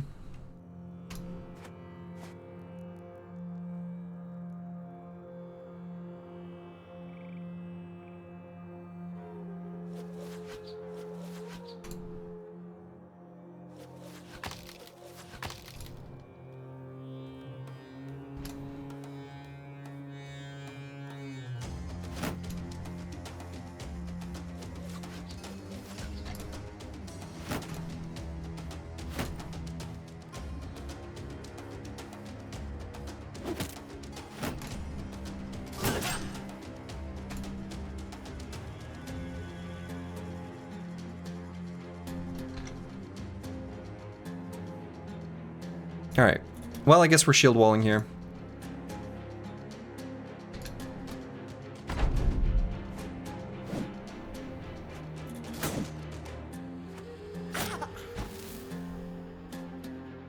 I don't like that guy going there.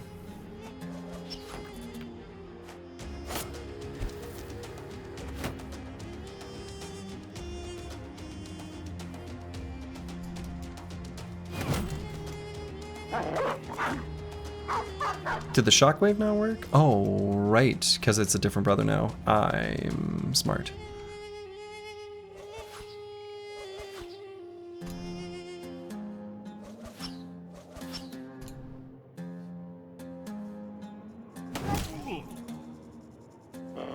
Did not get our stun.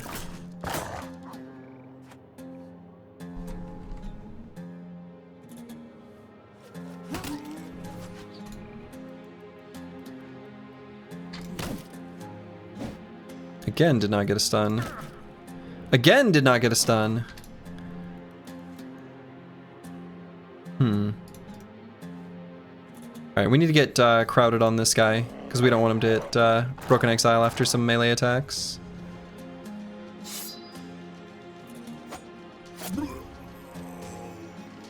Okay.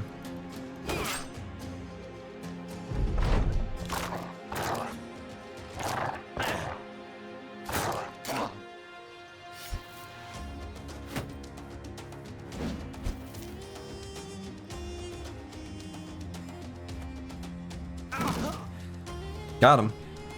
Crowded affects enemies as well? Yes. Yep, it sure does. So that's why doing things like, you know, getting in Tiwi into here and then putting down a dog is like a good way of sort of neutralizing this enemy. Crowded is just it's a cool mechanic.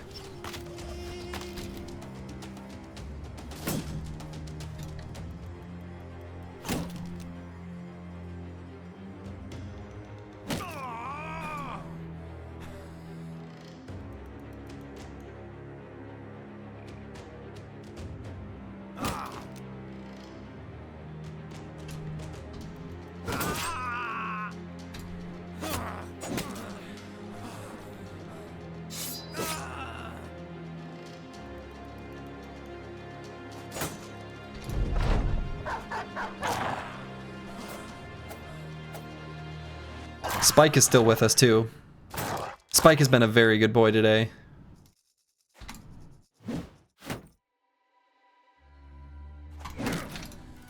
Hell yeah.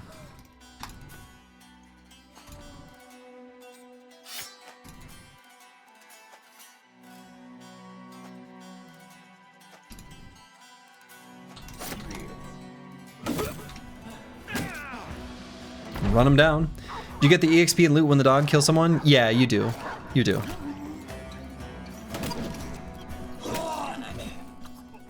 Lovely. Give me your stuff. Give me your things.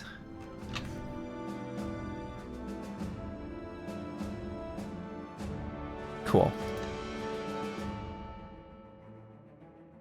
So, the cultist boy. Thank you for the raid. Hope you had a good stream.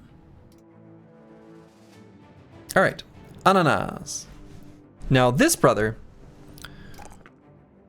we're gonna have be a special boy.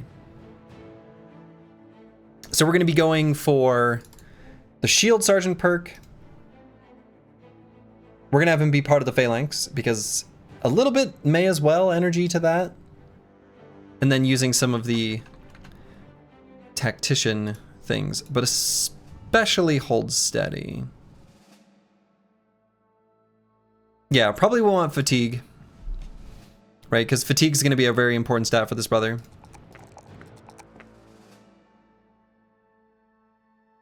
Are we sure we want to have a non-curse word banner man? Well, he's not going to be a banner.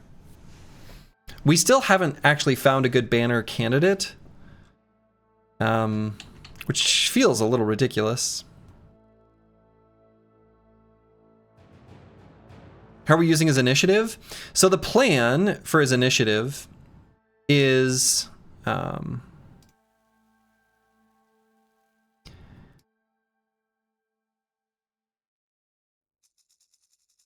since hold steady applies for 2 turns, we really want to make sure that that applies before the enemies go. So it's essentially like making it go for 2 turns. As opposed to like 1 if you're only able to do it at the very end. We're also going to be grabbing flexible on him. And putting him like front and center. Basically being like a tank. He's going to be a tank that applies hold steady. So initiative will make him more durable. Because we're going to put him in some dangerous hexes, I think. And we also want to make sure that hold steady applies on enemies. The other thing too I was thinking is that with Shield Sergeant, a lot of the time, if you want to, for example, use the knockback ability, doing that in the very beginning of the turn, or like the beginning of the initiative order, is probably when you're going to want to do it most of the time. So I think it's going to be good there as well. Is the reason why you're staying in the desert in the early game? Part of it was because we had that ambition and I wanted sword lances. I think we're going to leave the north here soon. Probably wants to use swords too, right? For initiative reasons. Yeah, maybe. Right? Swords are definitely the best initiative-based weapon. So, I mean, probably. Probably. We might even grab like On Guard and just put him like front and center. Maybe have Exploit opening just to make up for his poor melee skill that we're not really going to be able to pump. That's kind of what I'm thinking. We also have Finesse available. Unstoppable. Like there's some good stuff going on here. I guess Unstoppable probably doesn't happen, but whatever. But yeah, he's a cool bro. Like I'm excited to build him. All right, sale price here is pretty good. I don't think there's anything else going on here that we're gonna want to interact with though. And this is the best sale price we've seen pretty much yet, right?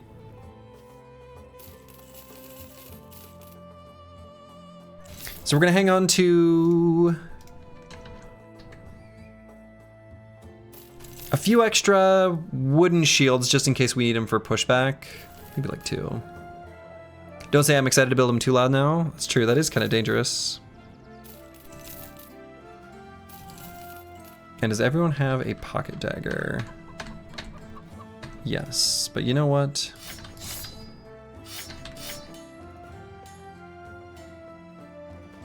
We can store them on the bench.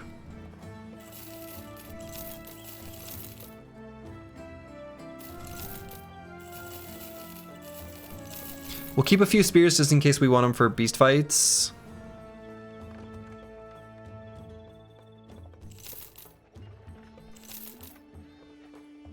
And we'll keep a couple quivers, I guess.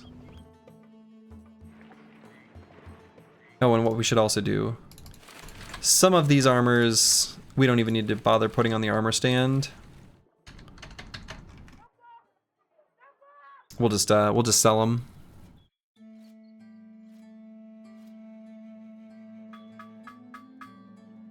Or buy one more singular sword lance. You know what? I actually might.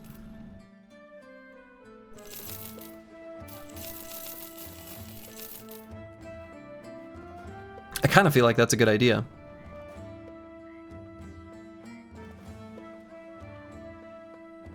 I feel like it's a very good idea.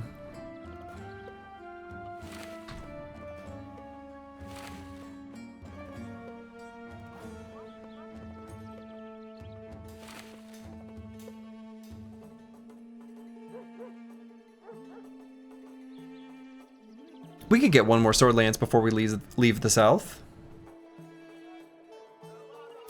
Let's get Fang here.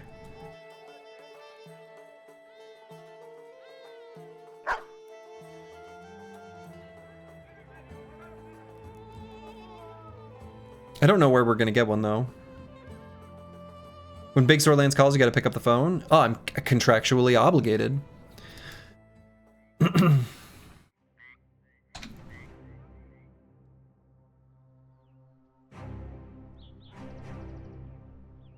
Yeah, so they're weaponsmiths at both of these places. Now they reset every, what, like, is it 4 days?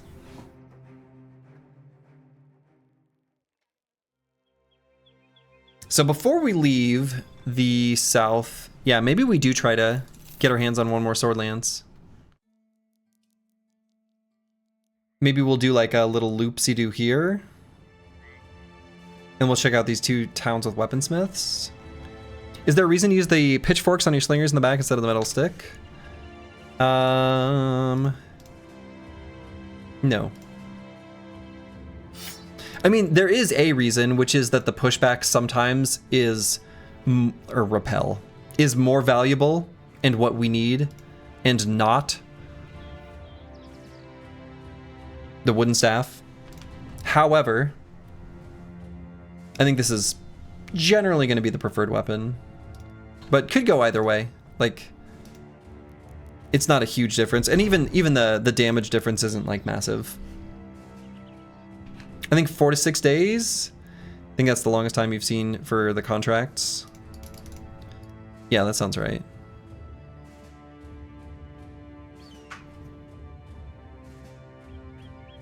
All right, let's do this one.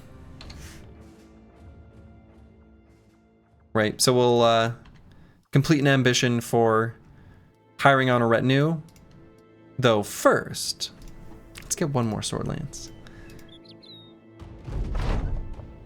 Yes, we'll take a look at the retinue. This isn't what I had in mind for fights. The Duskfall camp. Wow. We'll go ahead and just scooch around that. Not too interested in that guy. But the units that they spawn, possibly.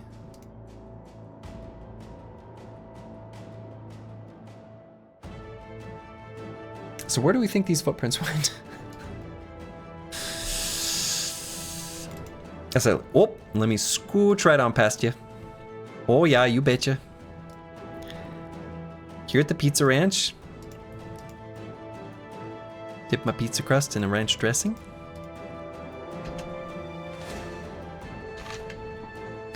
Deserted towers. So it's either Ancient Dead or Nomads.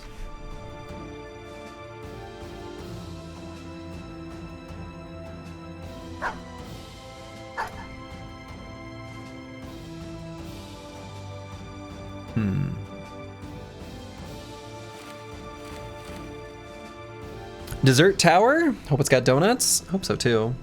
Can Goblin also spawn in these? Yeah, they can. It's true, they can. It's rare.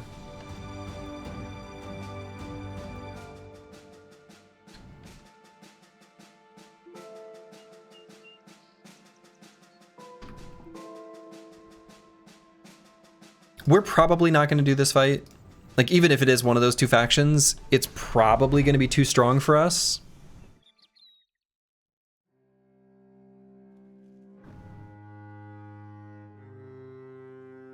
If this is mostly auxiliaries, it's okay. Otherwise, it's not. The seed you're playing, the Gobbles have pushed down into the desert. Yeah, it happens sometimes. We're just going to take a look at them as they run towards us, but this is unlikely to be something we want to do.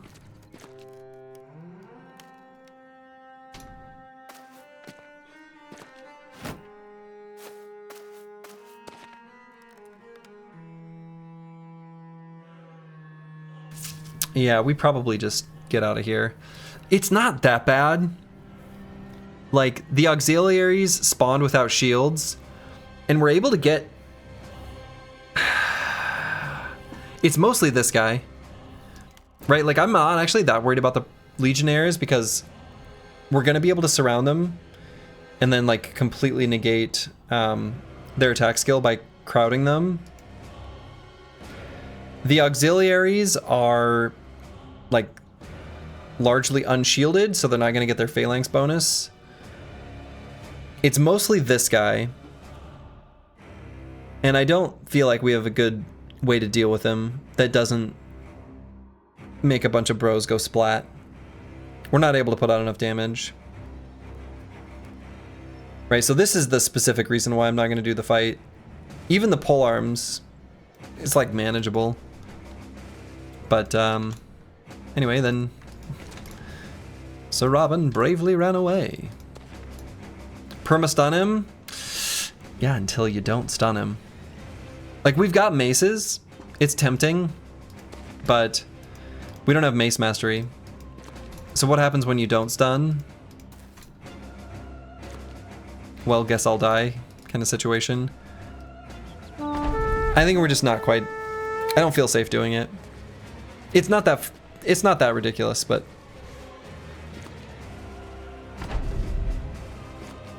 I think it's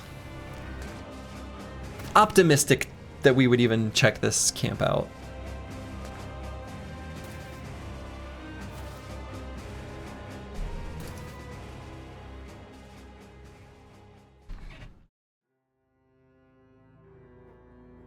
It was optimistic. You know, I'm a believer. Something, something, discretion is the better part of valor. Yeah, exactly.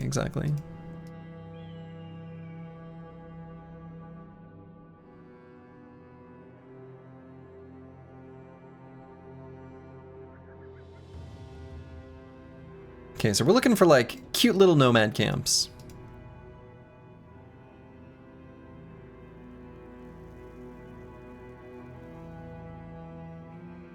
Why do you carry no medicine?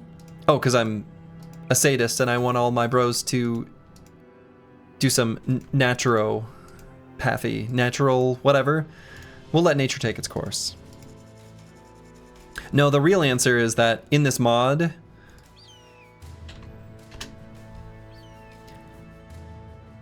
if you have no medical supplies, injuries will still improve at half the rate. And since we're running a deep roster, if a bro gets an injury, we just put him on the bench and it's fine. No beast caves yet? No, I don't think so. I think the thing too about these beast caves is they can spawn hyenas, and hyenas are too fast. Like, we can't run from them. A fresh sword lance here. All we gotta do is make him like us. Let's drive off these nomads. Hell yeah.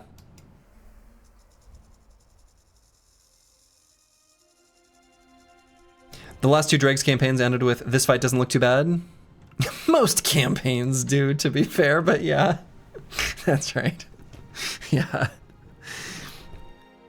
Or the other question, should we do this? The answer to that is usually no. But I can't help but ask the question.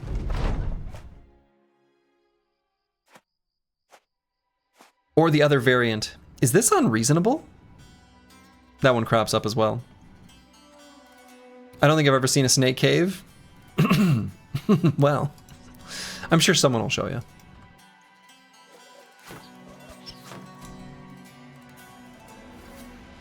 Ask around, look for volunteers.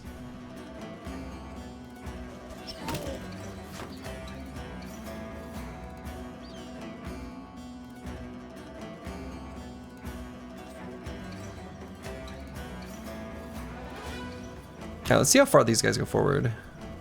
Okay.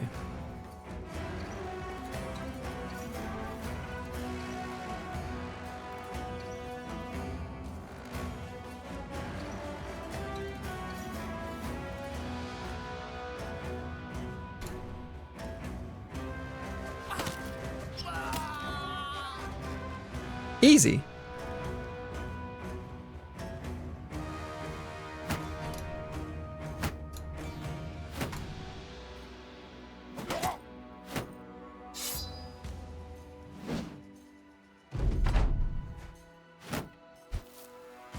He threw sand in my face.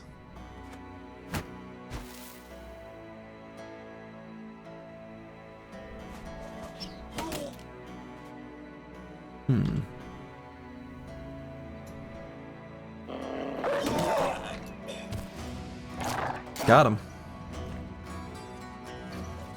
That's right. Oh man, the pocket sand emotes. Forgot I made those.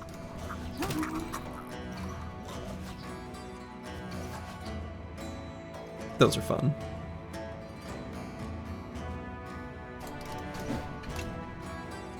Honestly, one of the things I've enjoyed about streaming is all the dumb stuff. Like making emotes. I don't know. It's like an excuse to do like a high school graphic design project. Only I'm like actually doing it for like a real purpose. I don't know.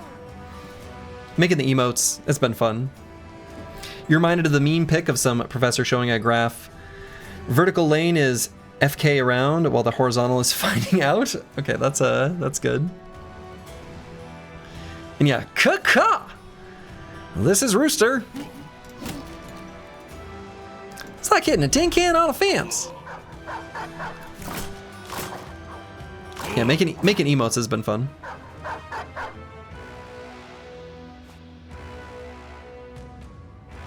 It was sort of an accidental finding. Like, it wasn't something that I thought about. Because I know people have custom emotes, but I didn't know, I don't know, if you had to like submit them and there's a whole process, or, you know, I didn't know.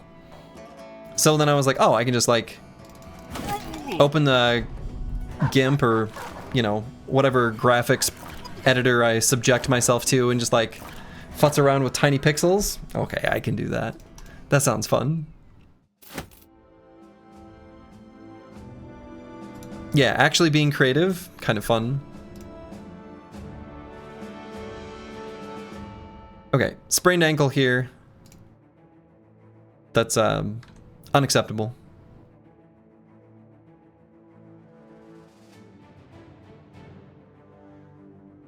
Let's bring in Tasman. Do you ever just give every bro a dog? I mean, yeah, I think that's what we're gonna want to do, yeah.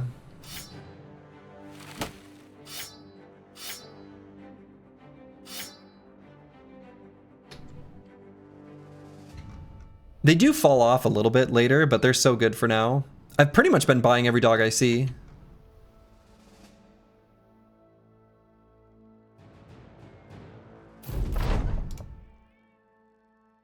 And yeah, dogs are a bro's best friend. So I'm gonna buy this sword lance before we leave. So we're just gonna take a little baby journey down here to look for footprints. Probably not see any, and then turn around. Cool.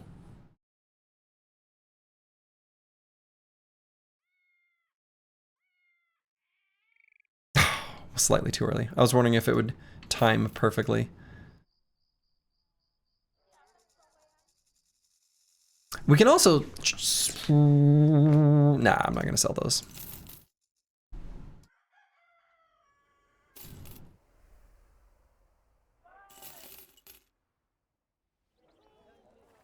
Cool. And I'm tempted to buy the tools, but I'm not going to. So we have a second sword lance. Oh, baby. Does anyone else have... Let's see. Yeah, apples and fruits technically could have polearm, but... Well...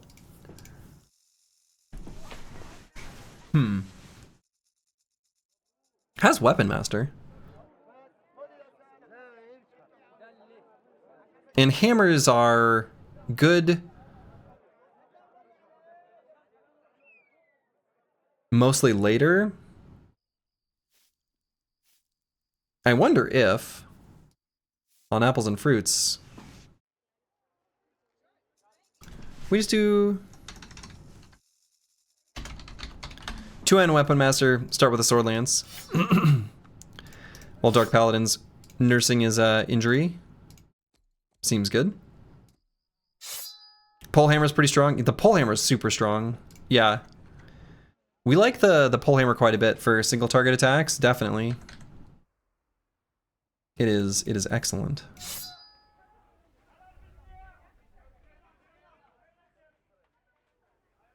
But yeah, we could totally just get like long reach next level. Long reach and polearm mastery. It's gonna have a lot of fatigue to work with. Maybe not quite as much as like Broken Exile or Dark Paladin will, but still a good amount. And it's a good weapon for now. Cool. So now let's get out of the south. They don't hate us in Fuchsburg anymore. Our relations have finally fully recovered. We're only unfriendly with them now. So 20 is the magic number. Okay. Where they become hostile.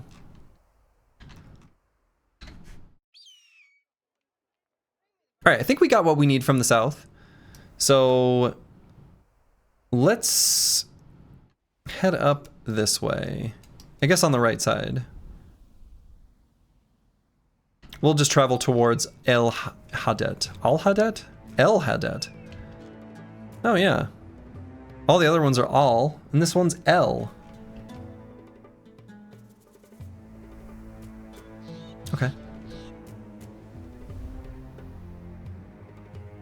I'm sure there is a reason in like Arabic for this to make sense. I think the names are based on Arabic.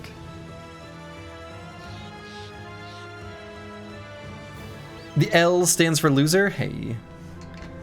Soy un imperdidor. All right. Do we want to check this out? Or just assume that it'll be the same sort of deal as this Deserted Towers? Actually, no. We can see that there was a little circle revealed, so this must have been a contract that we canceled, so I bet there's not much here. There's not Arabic translator here. It's just preference on how to transliterate into English. Wow. Well, thank you for the insights. Paranoiac. I suppose when you've got enough people in chat of diverse backgrounds and diverse whatever, sometimes you can just ask a random question at the void and get an answer.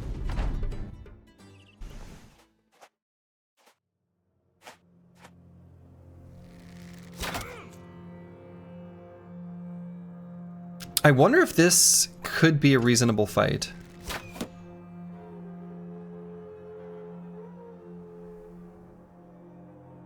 Especially if we grab this high ground hex.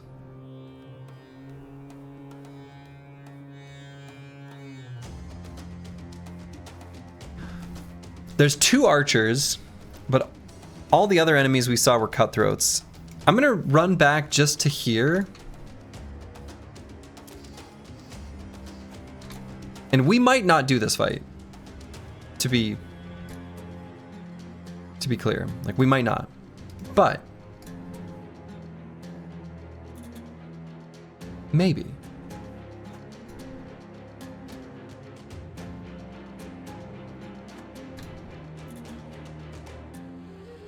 And we don't want Broken Exile standing there. So we're gonna move him. But yeah, other than the archers, I only see cutthroats. So...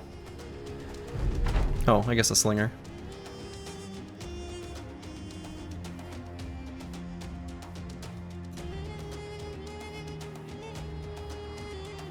Because one thing we can do is just have everyone except for the 2 Phalanx bros just be out of range.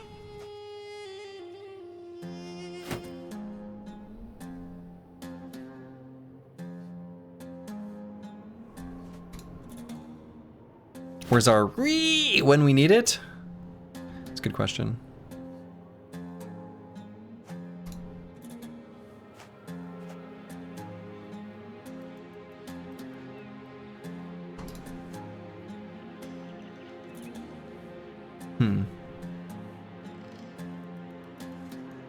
Still only a 5% hit chance, huh? Guess he's got 40 range defense.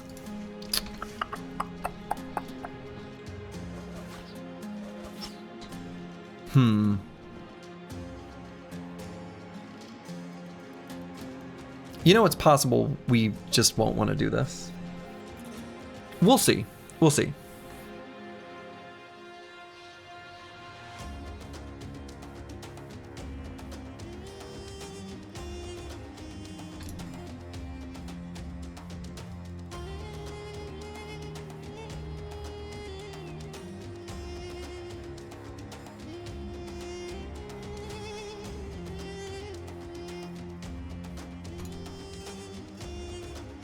That is so far forward.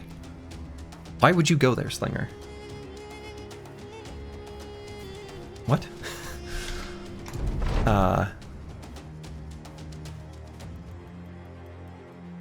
Why are you here? What are you doing?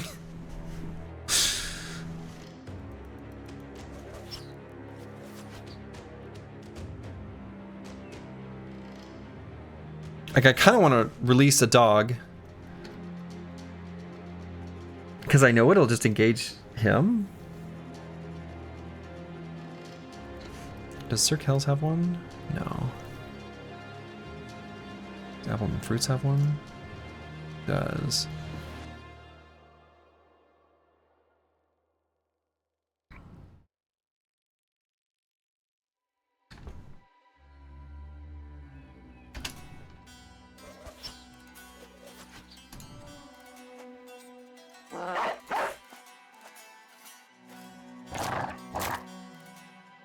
That is mildly sacrificial.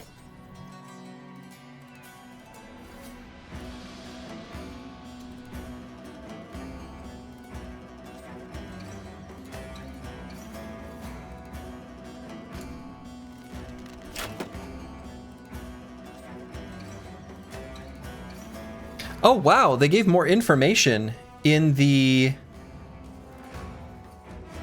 tooltip. It never used to do this. Okay, wow, this gives way more information. Nomad Archer uses aim shot and fails to bypass cover. The shot is diverted to Antiwian, so must have been aiming for instead of cycling. So he was attacking cycling, which makes sense. That's who I'd expect him to attack. Wow, okay, that's actually really cool.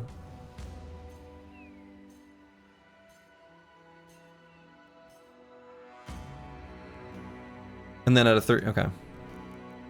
But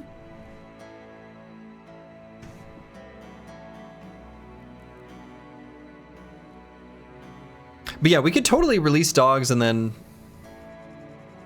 I mean, we'll lose dogs that way. But like...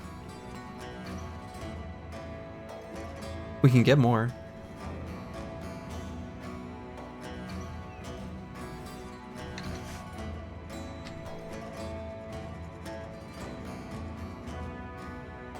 With wages this cheap, do dogs matter? Yeah, we still have lots of stuff we want to spend our money on. And it's just hard to replace them.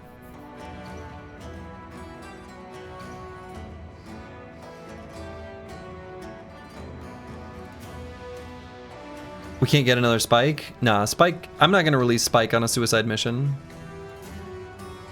Wouldn't be right. You almost said dogs are more replaceable than bros, but in this challenge I'm not convinced of that. Yeah, I'm not convinced either.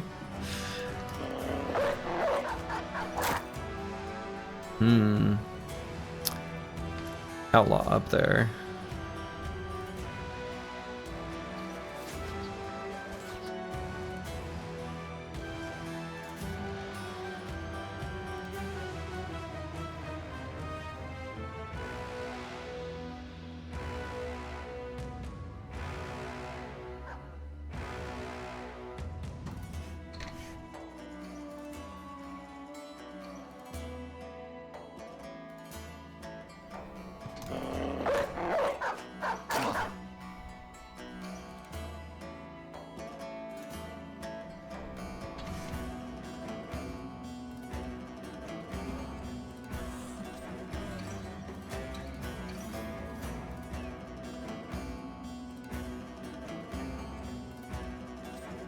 I'm seeing mostly cutthroats here.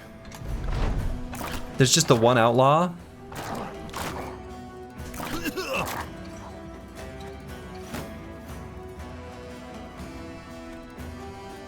Two outlaws.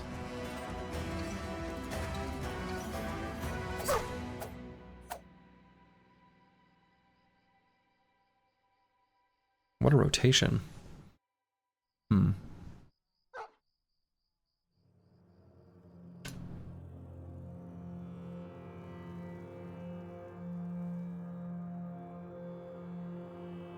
Two more possible outlaws.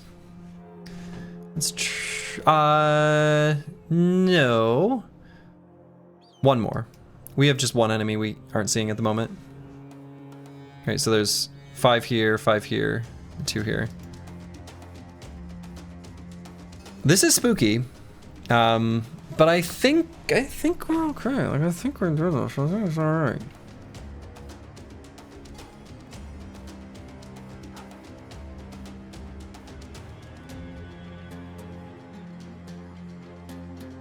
Yeah, I mean, it's definitely winnable. The question is just like, how safe is the fight?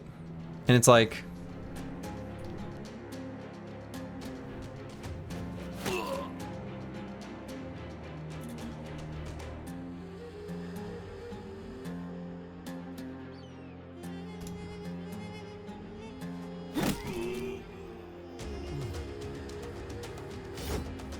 not safe at all? I mean, it's more safe than... not safe at all. But it's less safe than very safe. This is kind of a pointless distinction I'm making, but...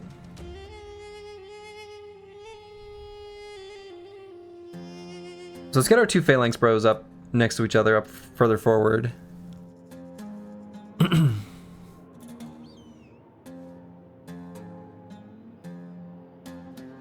Brothers are cheap. I mean, that's true, but the cost of replacing them, like the sort of the cost of the lost experience is very real. So we really don't want to lose brothers. Like that's really bad.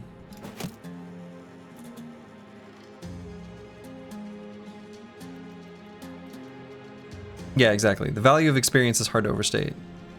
Exactly.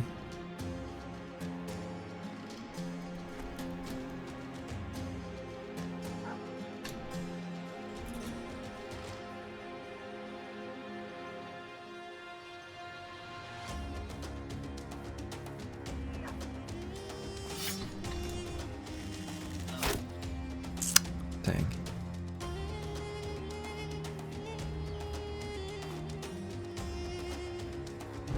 Did not want that one to hit Apples or Broken Exile.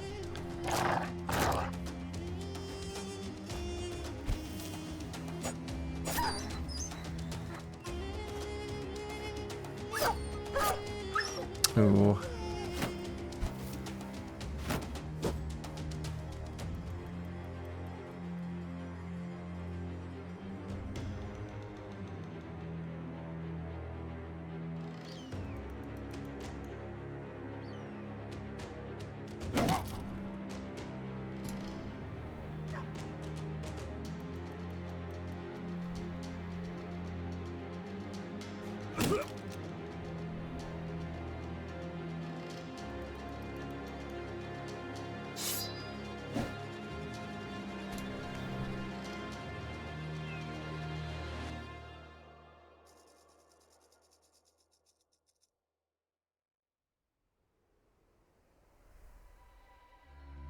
I'm gonna wait just a moment on Antiwian.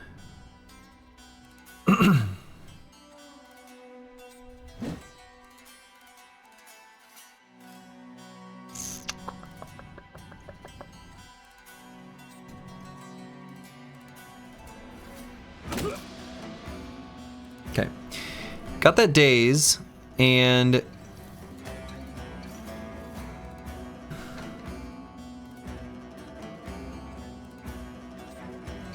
the thing is I can't separate these 2 brothers, but I want to get the...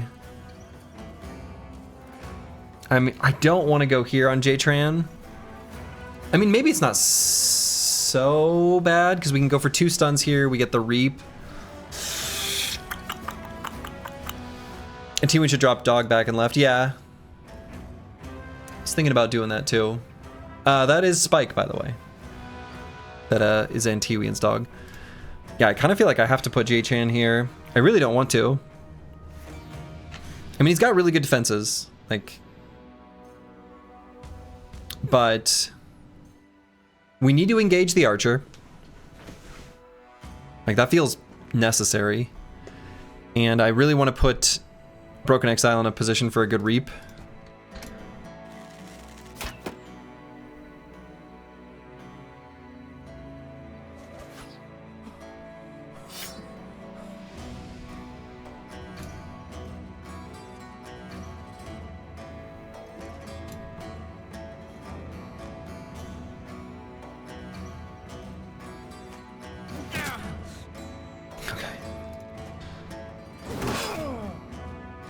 That was good. So yeah, I'm gonna put a dog here and go for a stun.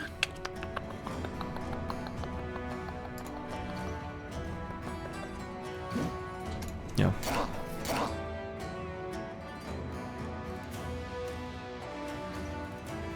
Putting him into a 3-man surround. Pocket with that Scythe Outlaw. Yeah. It's pretty spooky. I agree.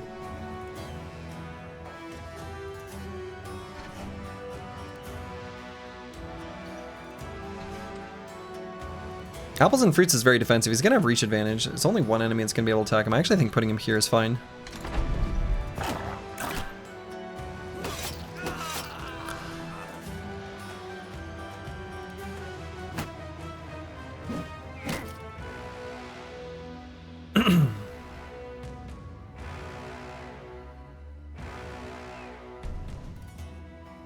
That was a really high hit chance he had there. 66.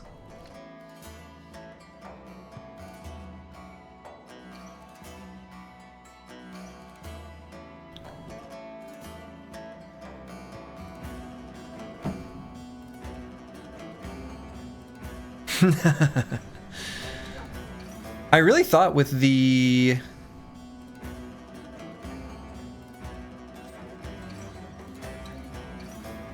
You know what would have been good?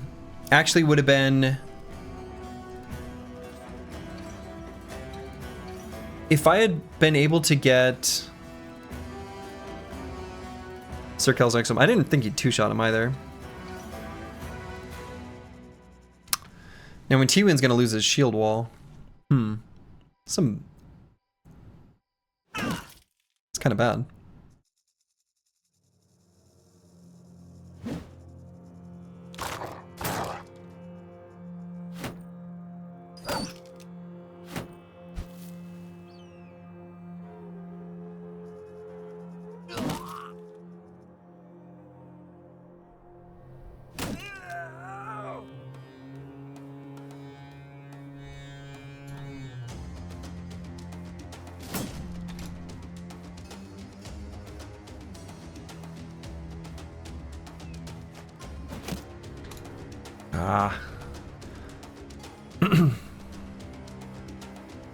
Yeah, we're definitely gonna shield wall here.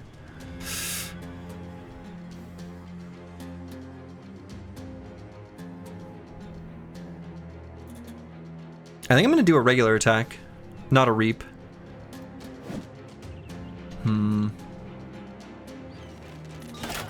That's bad.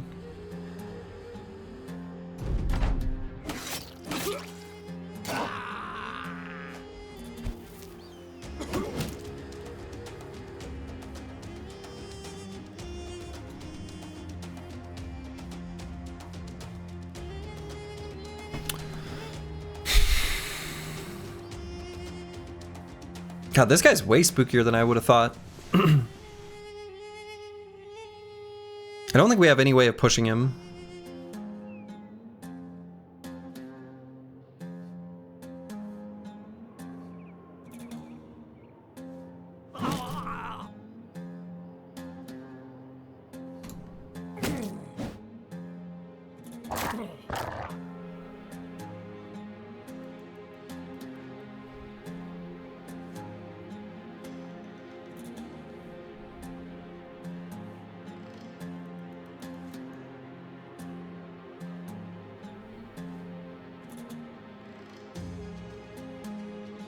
Let's just chill here for a moment. Okay.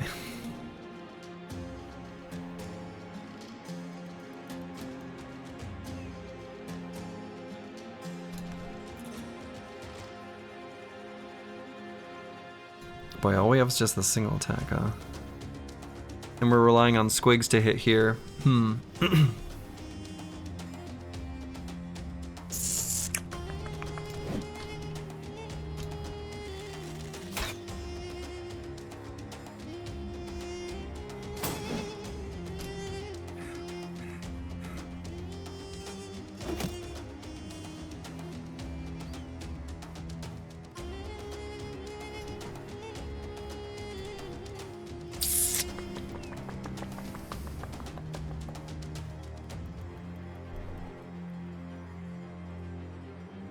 I mean, we need to free up this Hex for cycling, and we do want to give more surround. He does have a shield.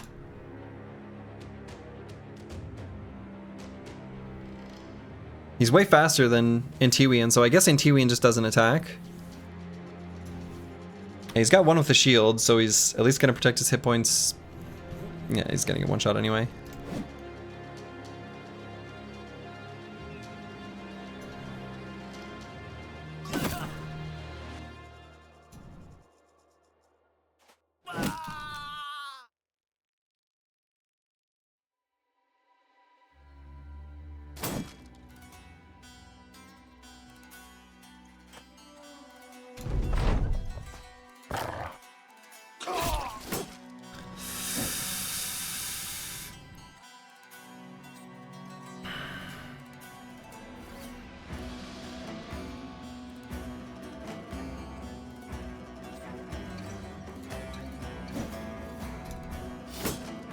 guy's really a thorn in my side. He's been hanging on for way too long.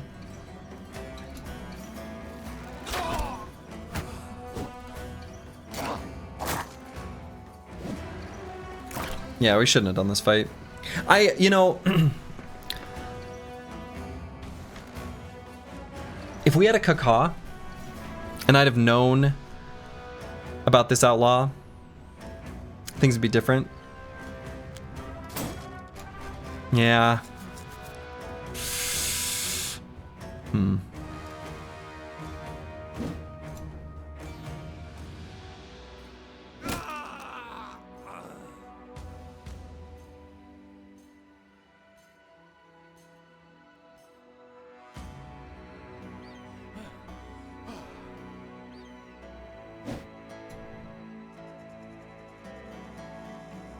What I'm worried about is this archer, like next turn.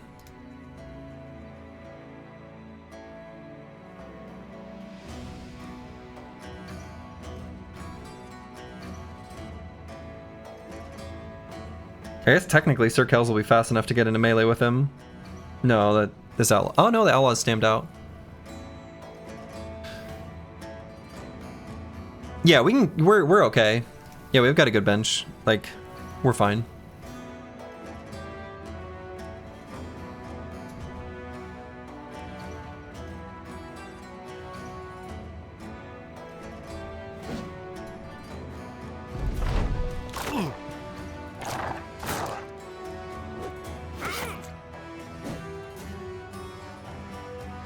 I mean, fine. We're fine. Yeah, it's hit almost every swing. It has.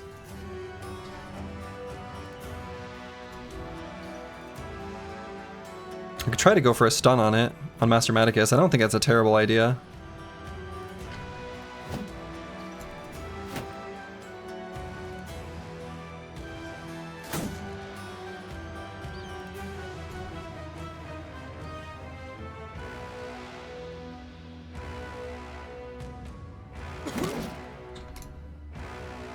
Kind of have to move Sir Kells.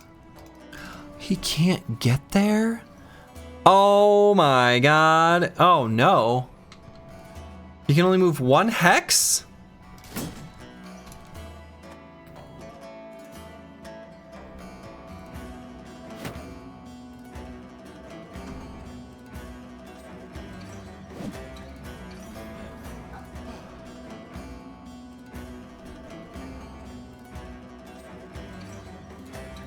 I hate that.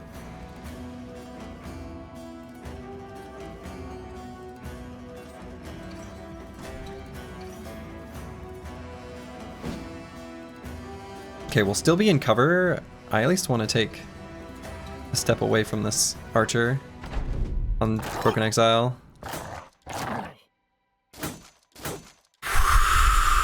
Okay.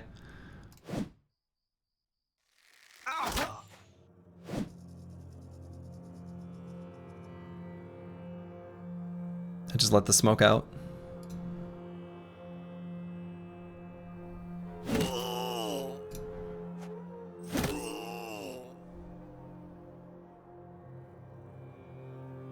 Mr. Kells, we need you to live longer.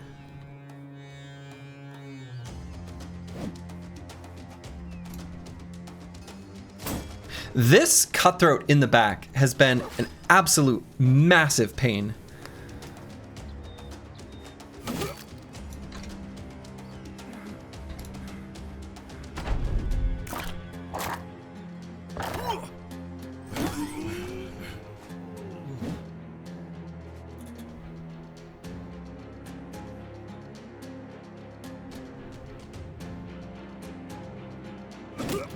Finally.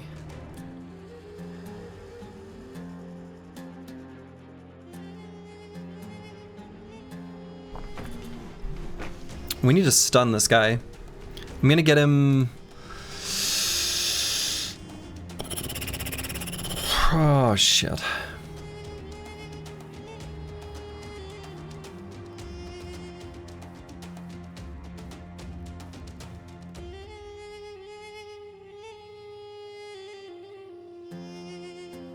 Master Maticus has dodge and 9 lives. Get up there.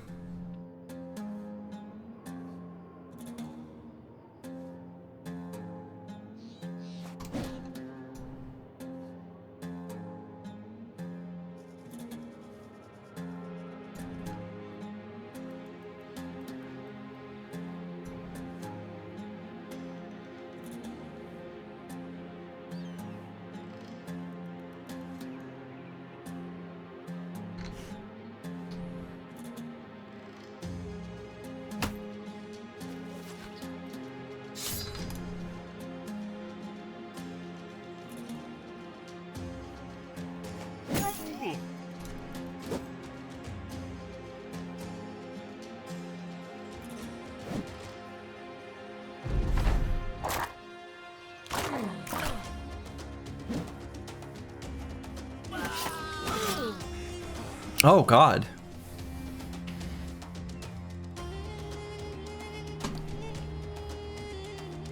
Dude, this outlaw.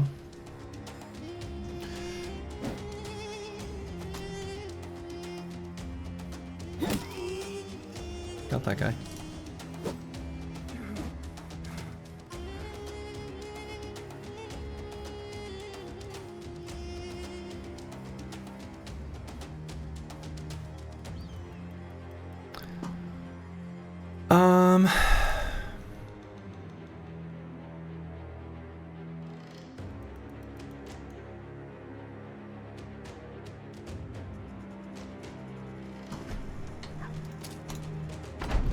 Spike's gonna be a hero.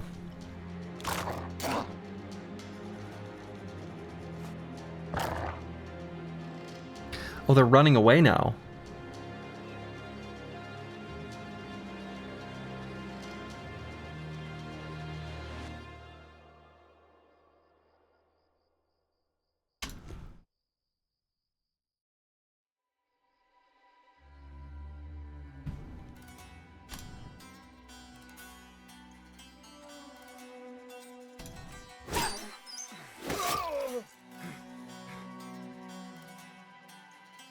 It's getting range to stun next turn.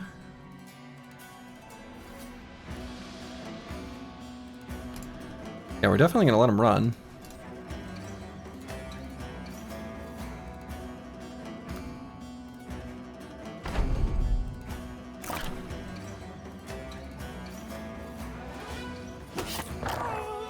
Okay, why aren't you running? Why aren't you running?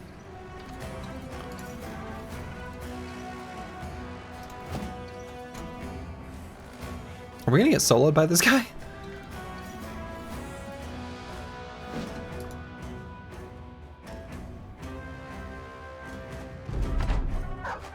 No, no, Spike. Spike, no, no. What? What is even happening?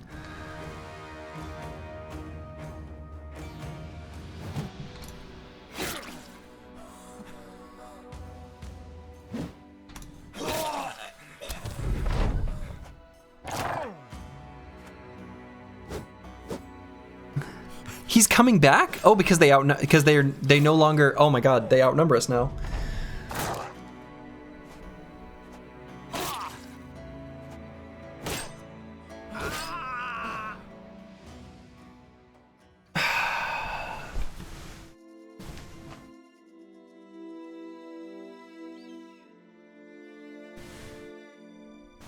Okay, like, what a mess.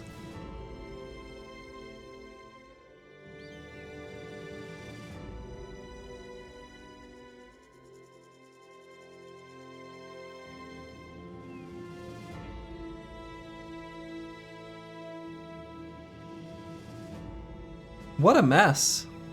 I can't believe that happened.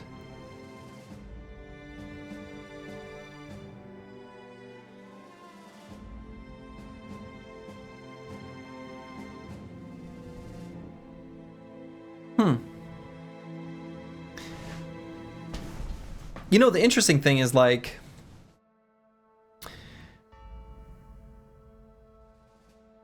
I was ready to run.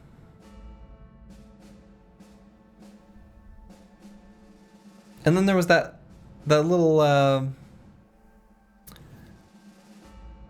slinger ran forward like bait. And I was like, well, we can kill the slinger. Release a dog. The archers are there. So I'm like, okay, this actually looks like I'm going to be in a position to have the archers bogged down by the dogs.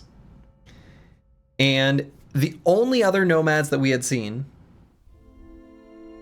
I think at that point, were only the cutthroats. Maybe I'd seen the one with the three-headed flail, but even that guy had the lighter armor on and the Adarga, so I was like, he can't put out much damage, right? So I'm not too worried about him.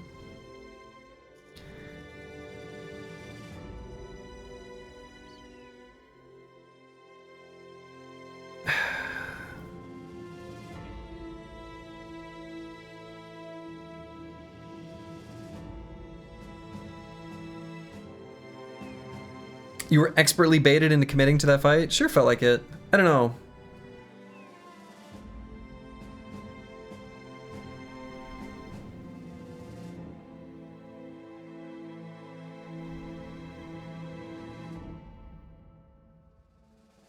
This one hurts. I really liked this squad. I liked the early sword lances. I liked what we had going on. Initially, this fight didn't feel that differently. It didn't feel that different from some of the other, like, cutthroat and slinger fights that we had done. The only thing that was really different about this one was, like, at least my initial read was the archers.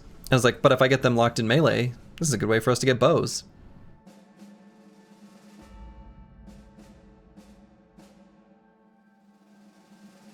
I think what really turned the fight too was I made the decision to put Jay-Chan in melee with the like in the little arc, and I figured with the phalanx and him being next to his other bro that he'd be fine. All just to set up a reap.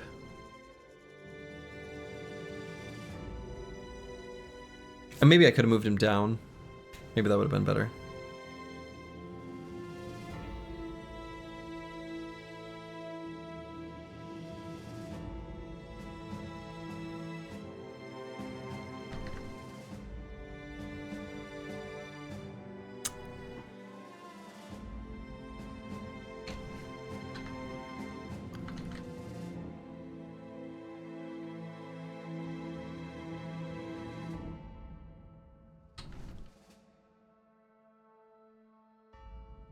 Well.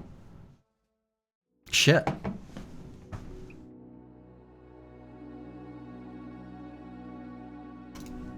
They're all mad they weren't part of the slaughter? Yeah. I'm not gonna start a new one right now. The gear's lost in... Yeah. Who's gonna raid the battlefield? Not you. It's the opponents. Yeah, so if you lose a fight, you don't get any of the gear, which makes sense. Well.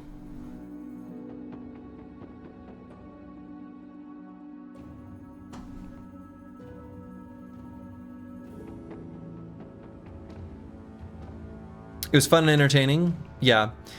I'm not going to start a new one right now. Oh, why is that still there?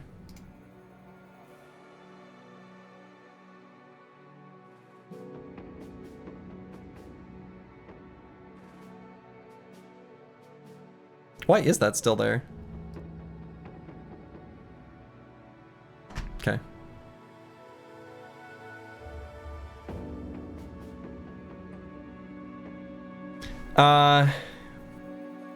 What happens if you load it? Yeah, nah.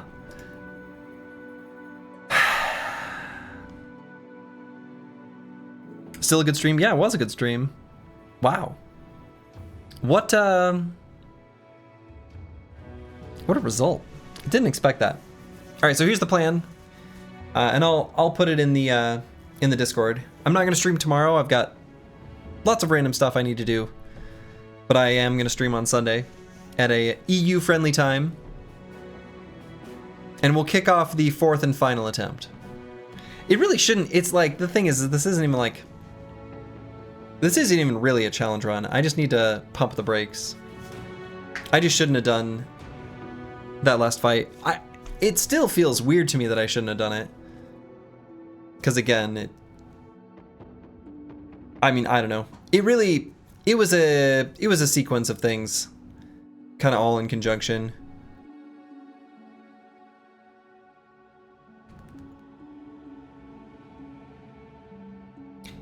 The big thing was just seeing all those cutthroats at the front.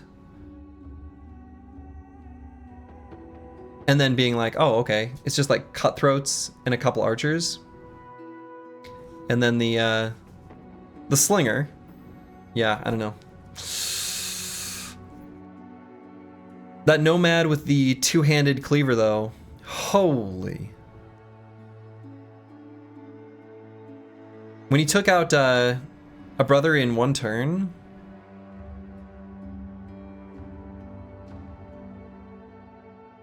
That was something. I think he was already confident too, wasn't he? Because a dog had died. I want to say that's true. Makes me wonder if I could have maybe moved a another brother with a shield next to him, because at the time he got attacked, he would have had a reach of 4. Maybe if he had one more brother next to him. Shield walling, right? Shield wall adjacency, an additional +5, negating the guy's attack bonus. Maybe that would have done the trick. Yeah, no, the cleaver did have reach advantage because that weapon has a reach of 5. And in the moment he got attacked, I believe his reach was 4 because of phalanx and the one brother next to him. He was confident? Okay, yeah, it must have been from a dog that died. So he was confident because of the dead dog. I also was sort of surprised, even though I shouldn't have been. Well, I don't know. The archer that got rotated out on top, the outlaws just like played it perfectly. Damn. Well, I didn't like that squad anyway. Okay.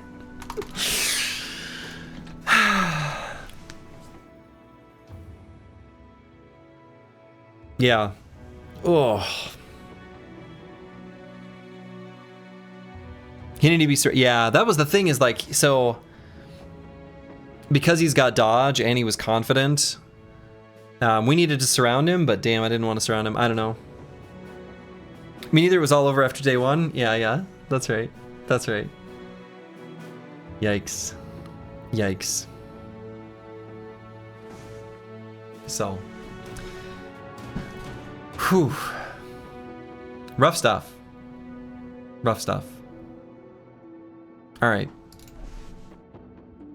Don't hide under covers again. That's the plan. That's the plan. No more. No more. All right, that's what I'm going to call it for the evening. I will be back on Sunday with a EU-friendly start time. I'll announce it in the Discord. But we'll get a new queue going at that time. Actually, what I should do... Now, hold on. To people who are still here, if it's working, I should at least start it now. That way, if it's broken at the start, we can at least get people in. See if you're able to join. All right, we'll let people get in here. That way, I can start on Sunday. Yeah, I don't know. I'm hoping to have an update for you before Sunday. Oh, for the origin. Okay, cool. So, all right. I'll give people just a hot minute. I think I probably had also broken up. Another random thought. I had one really low level brother in there. Ananas was in there, who was sort of just getting trained up and had really low attacking stats. That certainly didn't help. And then I think the other 2 ranged bros, because of the way we had staggered moving forward, weren't entrenched. At least not too often. Damn.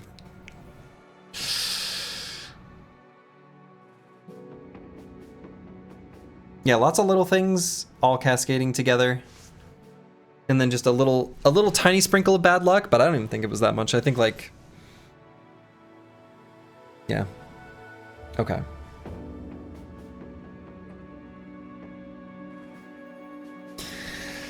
All right, that's where I'm going to call it. And hopefully the queue still works even if I hit stop stream. I think it will. So I'll be back on Sunday. To all of you, wherever you are in the world, make it a good one. That wasn't the run. But I hear number 4 is going to be. And so, ta-ta.